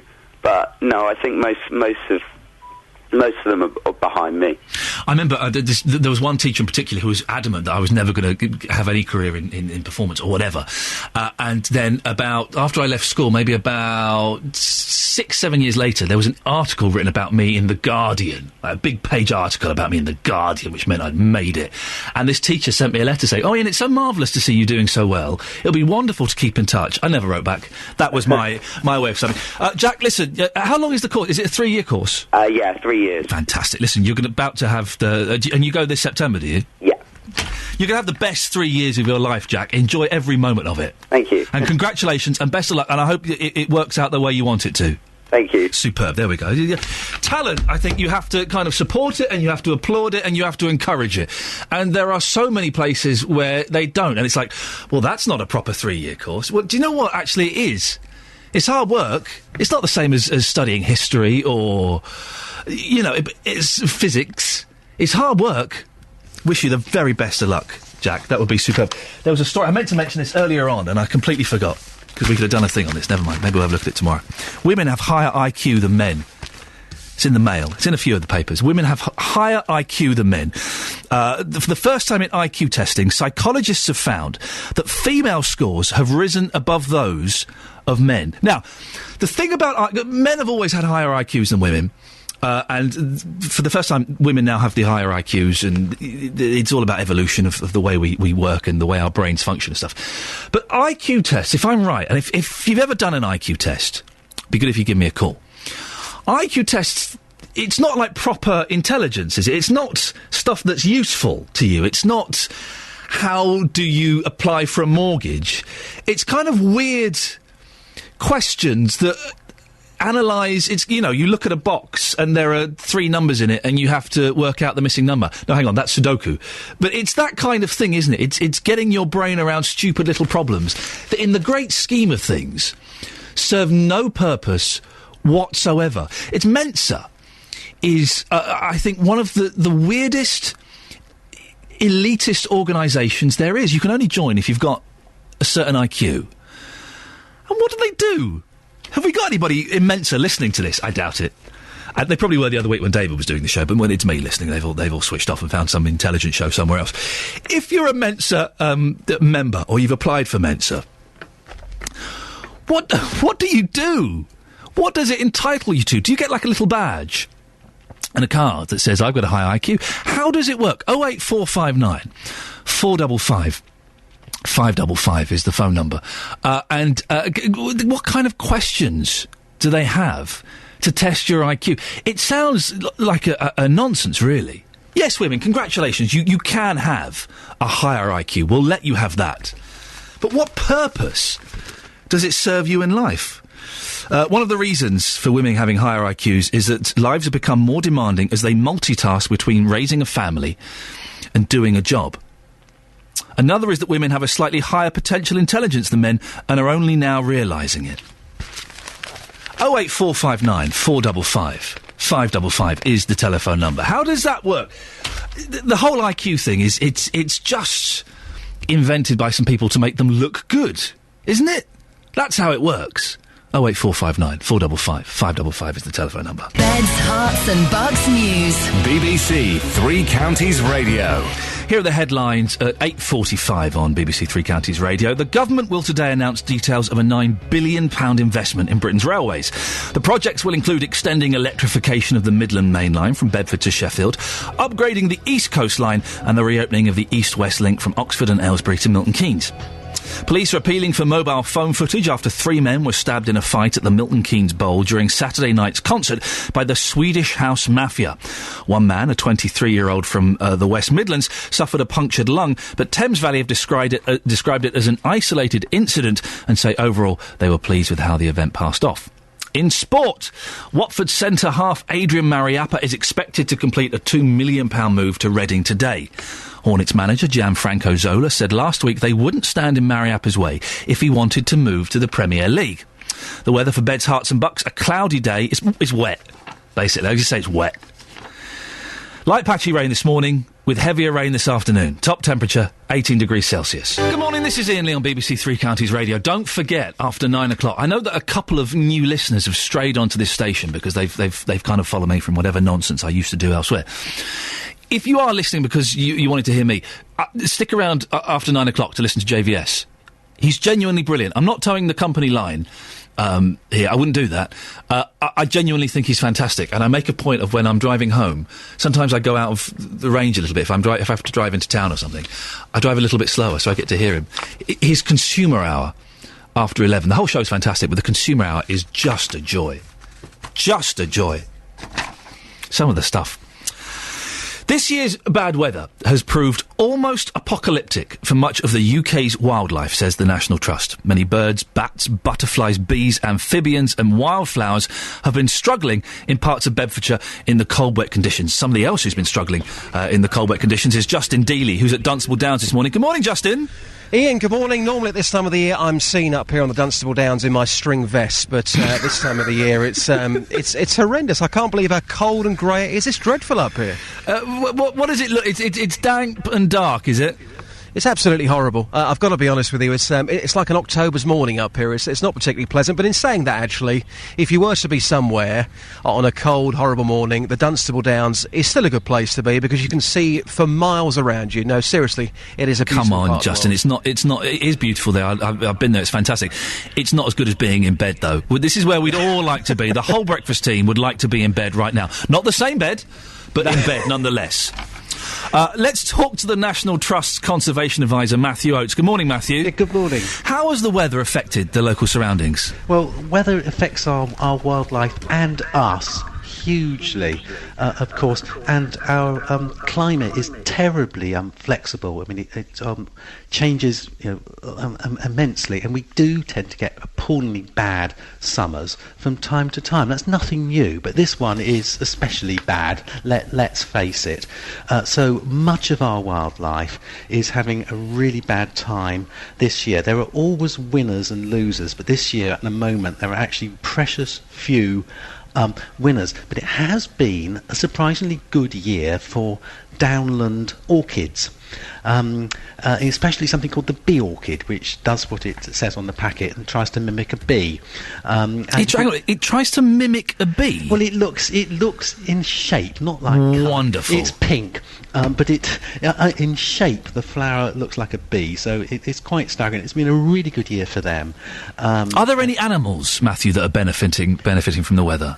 Well, yes. Slugs. They're having a fantastic time, as any gardener or allotment holder will know. Try growing runner beans this year. We had a chap on last week, a wildlife expert, who said that it was possible to eat slugs. Is that one thing you would recommend, Matthew? Personally, no. Good. That's the correct answer. Is there anything we can do to help the birds and the bats?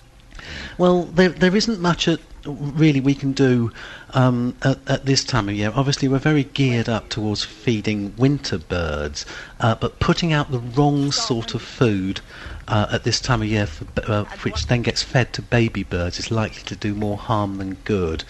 No, our wildlife, and indeed us, including sort of farming, horticulture, food production, and the whole UK tourist industry, desperately needs to jet stream to actually move north and give us some decent sunshine. And I really, really, really hope that the Olympics would generate a heat wave. Surely they will, because we'll all be indoors watching television. Exactly. Matthew, stay there. Justin, you're up at Dunstable Downs. What's been seen up there recently? Well, it's quite interesting, Ian, that they've got this visitor centre here, and outside that they've got a big sign saying recently seen. So in terms of birds, it's red kites, it's meadow pipits, even chiff-chaffs they've been seen. Chiff-chaff isn't a bird. You made that up. No, apparently it's true. Chiff-chaff? Chiff-chaffs, red starts, great tits, blue tits, yellow hammers, butterflies, brimstones, a Duke of Burgundy, and in terms of mammals, foxes, badgers, a wood mouse, and also a hare. But just briefly, Ian, I've been talking to Anne this morning. Yes. She's a regular up here at the Downs, and this is what she's seen. When the wind's good and it's coming up the escarpment, you get birds of prey, buzzards, red kite. Kestrels are regular, but everyone knows those. The red kites, they're becoming more common in this area. The buzzards are great, see them soaring, circling. Only do when the weather dries up, though, and we've not had so much of that just lately. It has been dreadful. So with the weather then, what haven't you seen here? What have you noticed a decline in recent weeks because of the weather? Certainly not seen so much of the small birds, the warblers and the little birds that live in the scrub and stuff. I think because the wind, it tends to keep them down. You don't hear them singing, you don't see them on top of the bushes. You don't see the yellow hammers up on the top singing. The skylarks are pretty brave, they get out there, but I'm sure it's the bad weather certainly I would imagine had a bad effect on some of the breeding birds, particularly the small songbirds in this area. Can't you do something about this weather, please? I wish I could. Anybody can, you can, surely. With the summer holidays coming up, anyone who's got kids is hoping for good weather, because the last thing you want is rain at the beginning of the summer holidays. Absolutely, it's a very special place. Thank you so much for your time. That's okay, you're welcome. So there you go, Ian, the words of Anne there. So she, with the bad weather, has actually noticed a decline of some of these birds as well. So it's not just the experts saying that, it's the people that come to this part of the world on a regular basis as well. Matthew, what is a chiff-chaff? It's a small type of warbler. They only come for the summer, and crucially, they're insect feeding. Right. So they need really strong, high populations of flying insects and caterpillars. And believe me, I'm an entomologist. Populations of winged insects are seriously depleted at the moment, simply because of foul and abusive weather. Several months of it. So Chiff Chaffs and all their friends and relations are having a bit of a hard time. Could a good summer, Matthew, next year revive the local wildlife? Or are we? Is there a chance we might have some permanent damage here? Yeah, lovely. Thank you so much for asking that. Our wildlife really does go in boom and bust phases. If the weather picks up, then the wildlife picks up hugely with it. So all is not lost by any means, but really the prospects for next summer being a good butterfly summer, for example, are pretty low at the moment. It will take probably a couple of years for various species of butterfly, for example, to rebuild after this. And last year wasn't a good summer either, so they've been on a bit of a downer for a while now. What happens in summers like this is that we lose small colonies of particularly winged insects, which are in small isolated pockets hither and thither, and they just die out, they become extinct. But then when you get a good summer sequence again, then those small isolated pockets of habitat, what we call habitat, just get recolonised. So it's these boom and bust, these vicissitudes, if you know what I mean, which we live in. And this is a big low ebb. It really is a deep ebb we're in at the moment. Matthew, thank you very much. That's Matthew Oates, who is the National Trust's conversation expert, conservation advisor. That's the right phrase. Justin, go and get yourself somewhere warm, please. Yes, I will do. No problem. Good lad. There we go. And have a nice cup of tea somewhere and warm yourself up. Hither and thither. 5 points for using that phrase. One of my favourite phrases. Excellent. Thank you, Matthew. Thousands of athletes and officials are due to start arriving in London today for the Olympic Games as questions remain about recruitment of security staff. With the opening ceremony now just 11 days away, preparations for London 2012 are intensifying. Heathrow Airport is standing by to process as many as 120,000 passengers on Monday, while the first priority games lanes may become operational on the M4 this morning, hopefully to whisk them on their onward journey. Meanwhile, of course, the chairman of G4S has refused to express support for his chief executive over the recruitment debacle, and there have been questions about the government's oversight of security. Our reporter Lisa Costello has been following events. Good morning, Lisa. Morning, Ian. Things really moving up a gear now in terms of the preparations, aren't they? That's right, yes. The first athletes and officials have started arriving now at Heathrow, and that dedicated Olympics Games lane, which you mentioned on the M4 between Junction 3 and 2, has now opened and is operational. Of course, that forms just part of a 30-mile network of dedicated lanes known as the Olympic Route Network, which will be operational by the middle of next week. But this is the forerunner, if you like, and the test of the system, so people will be watching to see what goes on with that. Away from transport, of course, you've also got the biggest anti-doping operation in the history of the Olympics, also due to begin today with drug testers taking the first of about 6,000 samples for testing at London labs. So all of that on the go as preparation ramps up, and people waiting to see, obviously, how Heathrow, which is the main hub, really for the Olympic Games, 80% of all Games visitors expected to use that airport, how it copes, how the UK Border Force will cope with people coming through there. So lots of questions and people waiting to see how things pan out. And these special Olympic lanes are proving quite controversial, aren't they? That's right, yes. Obviously, London, as we all know, one of the busiest and most congested cities at the best of times, and taking out 30 miles of route at its heart is really going to cause some concern with locals trying to get about their daily business. Now, Kevin Delaney from the Institute of Advanced Motorists, he's a former head of traffic at the Met, so he knows what he's talking about, and he says the network could cause real problems. If anything goes wrong with the central and inner London transport network, we tend to get a wholly disproportionate amount of congestion. And so the Games lanes themselves will actually impose serious constraints on this already stretched network.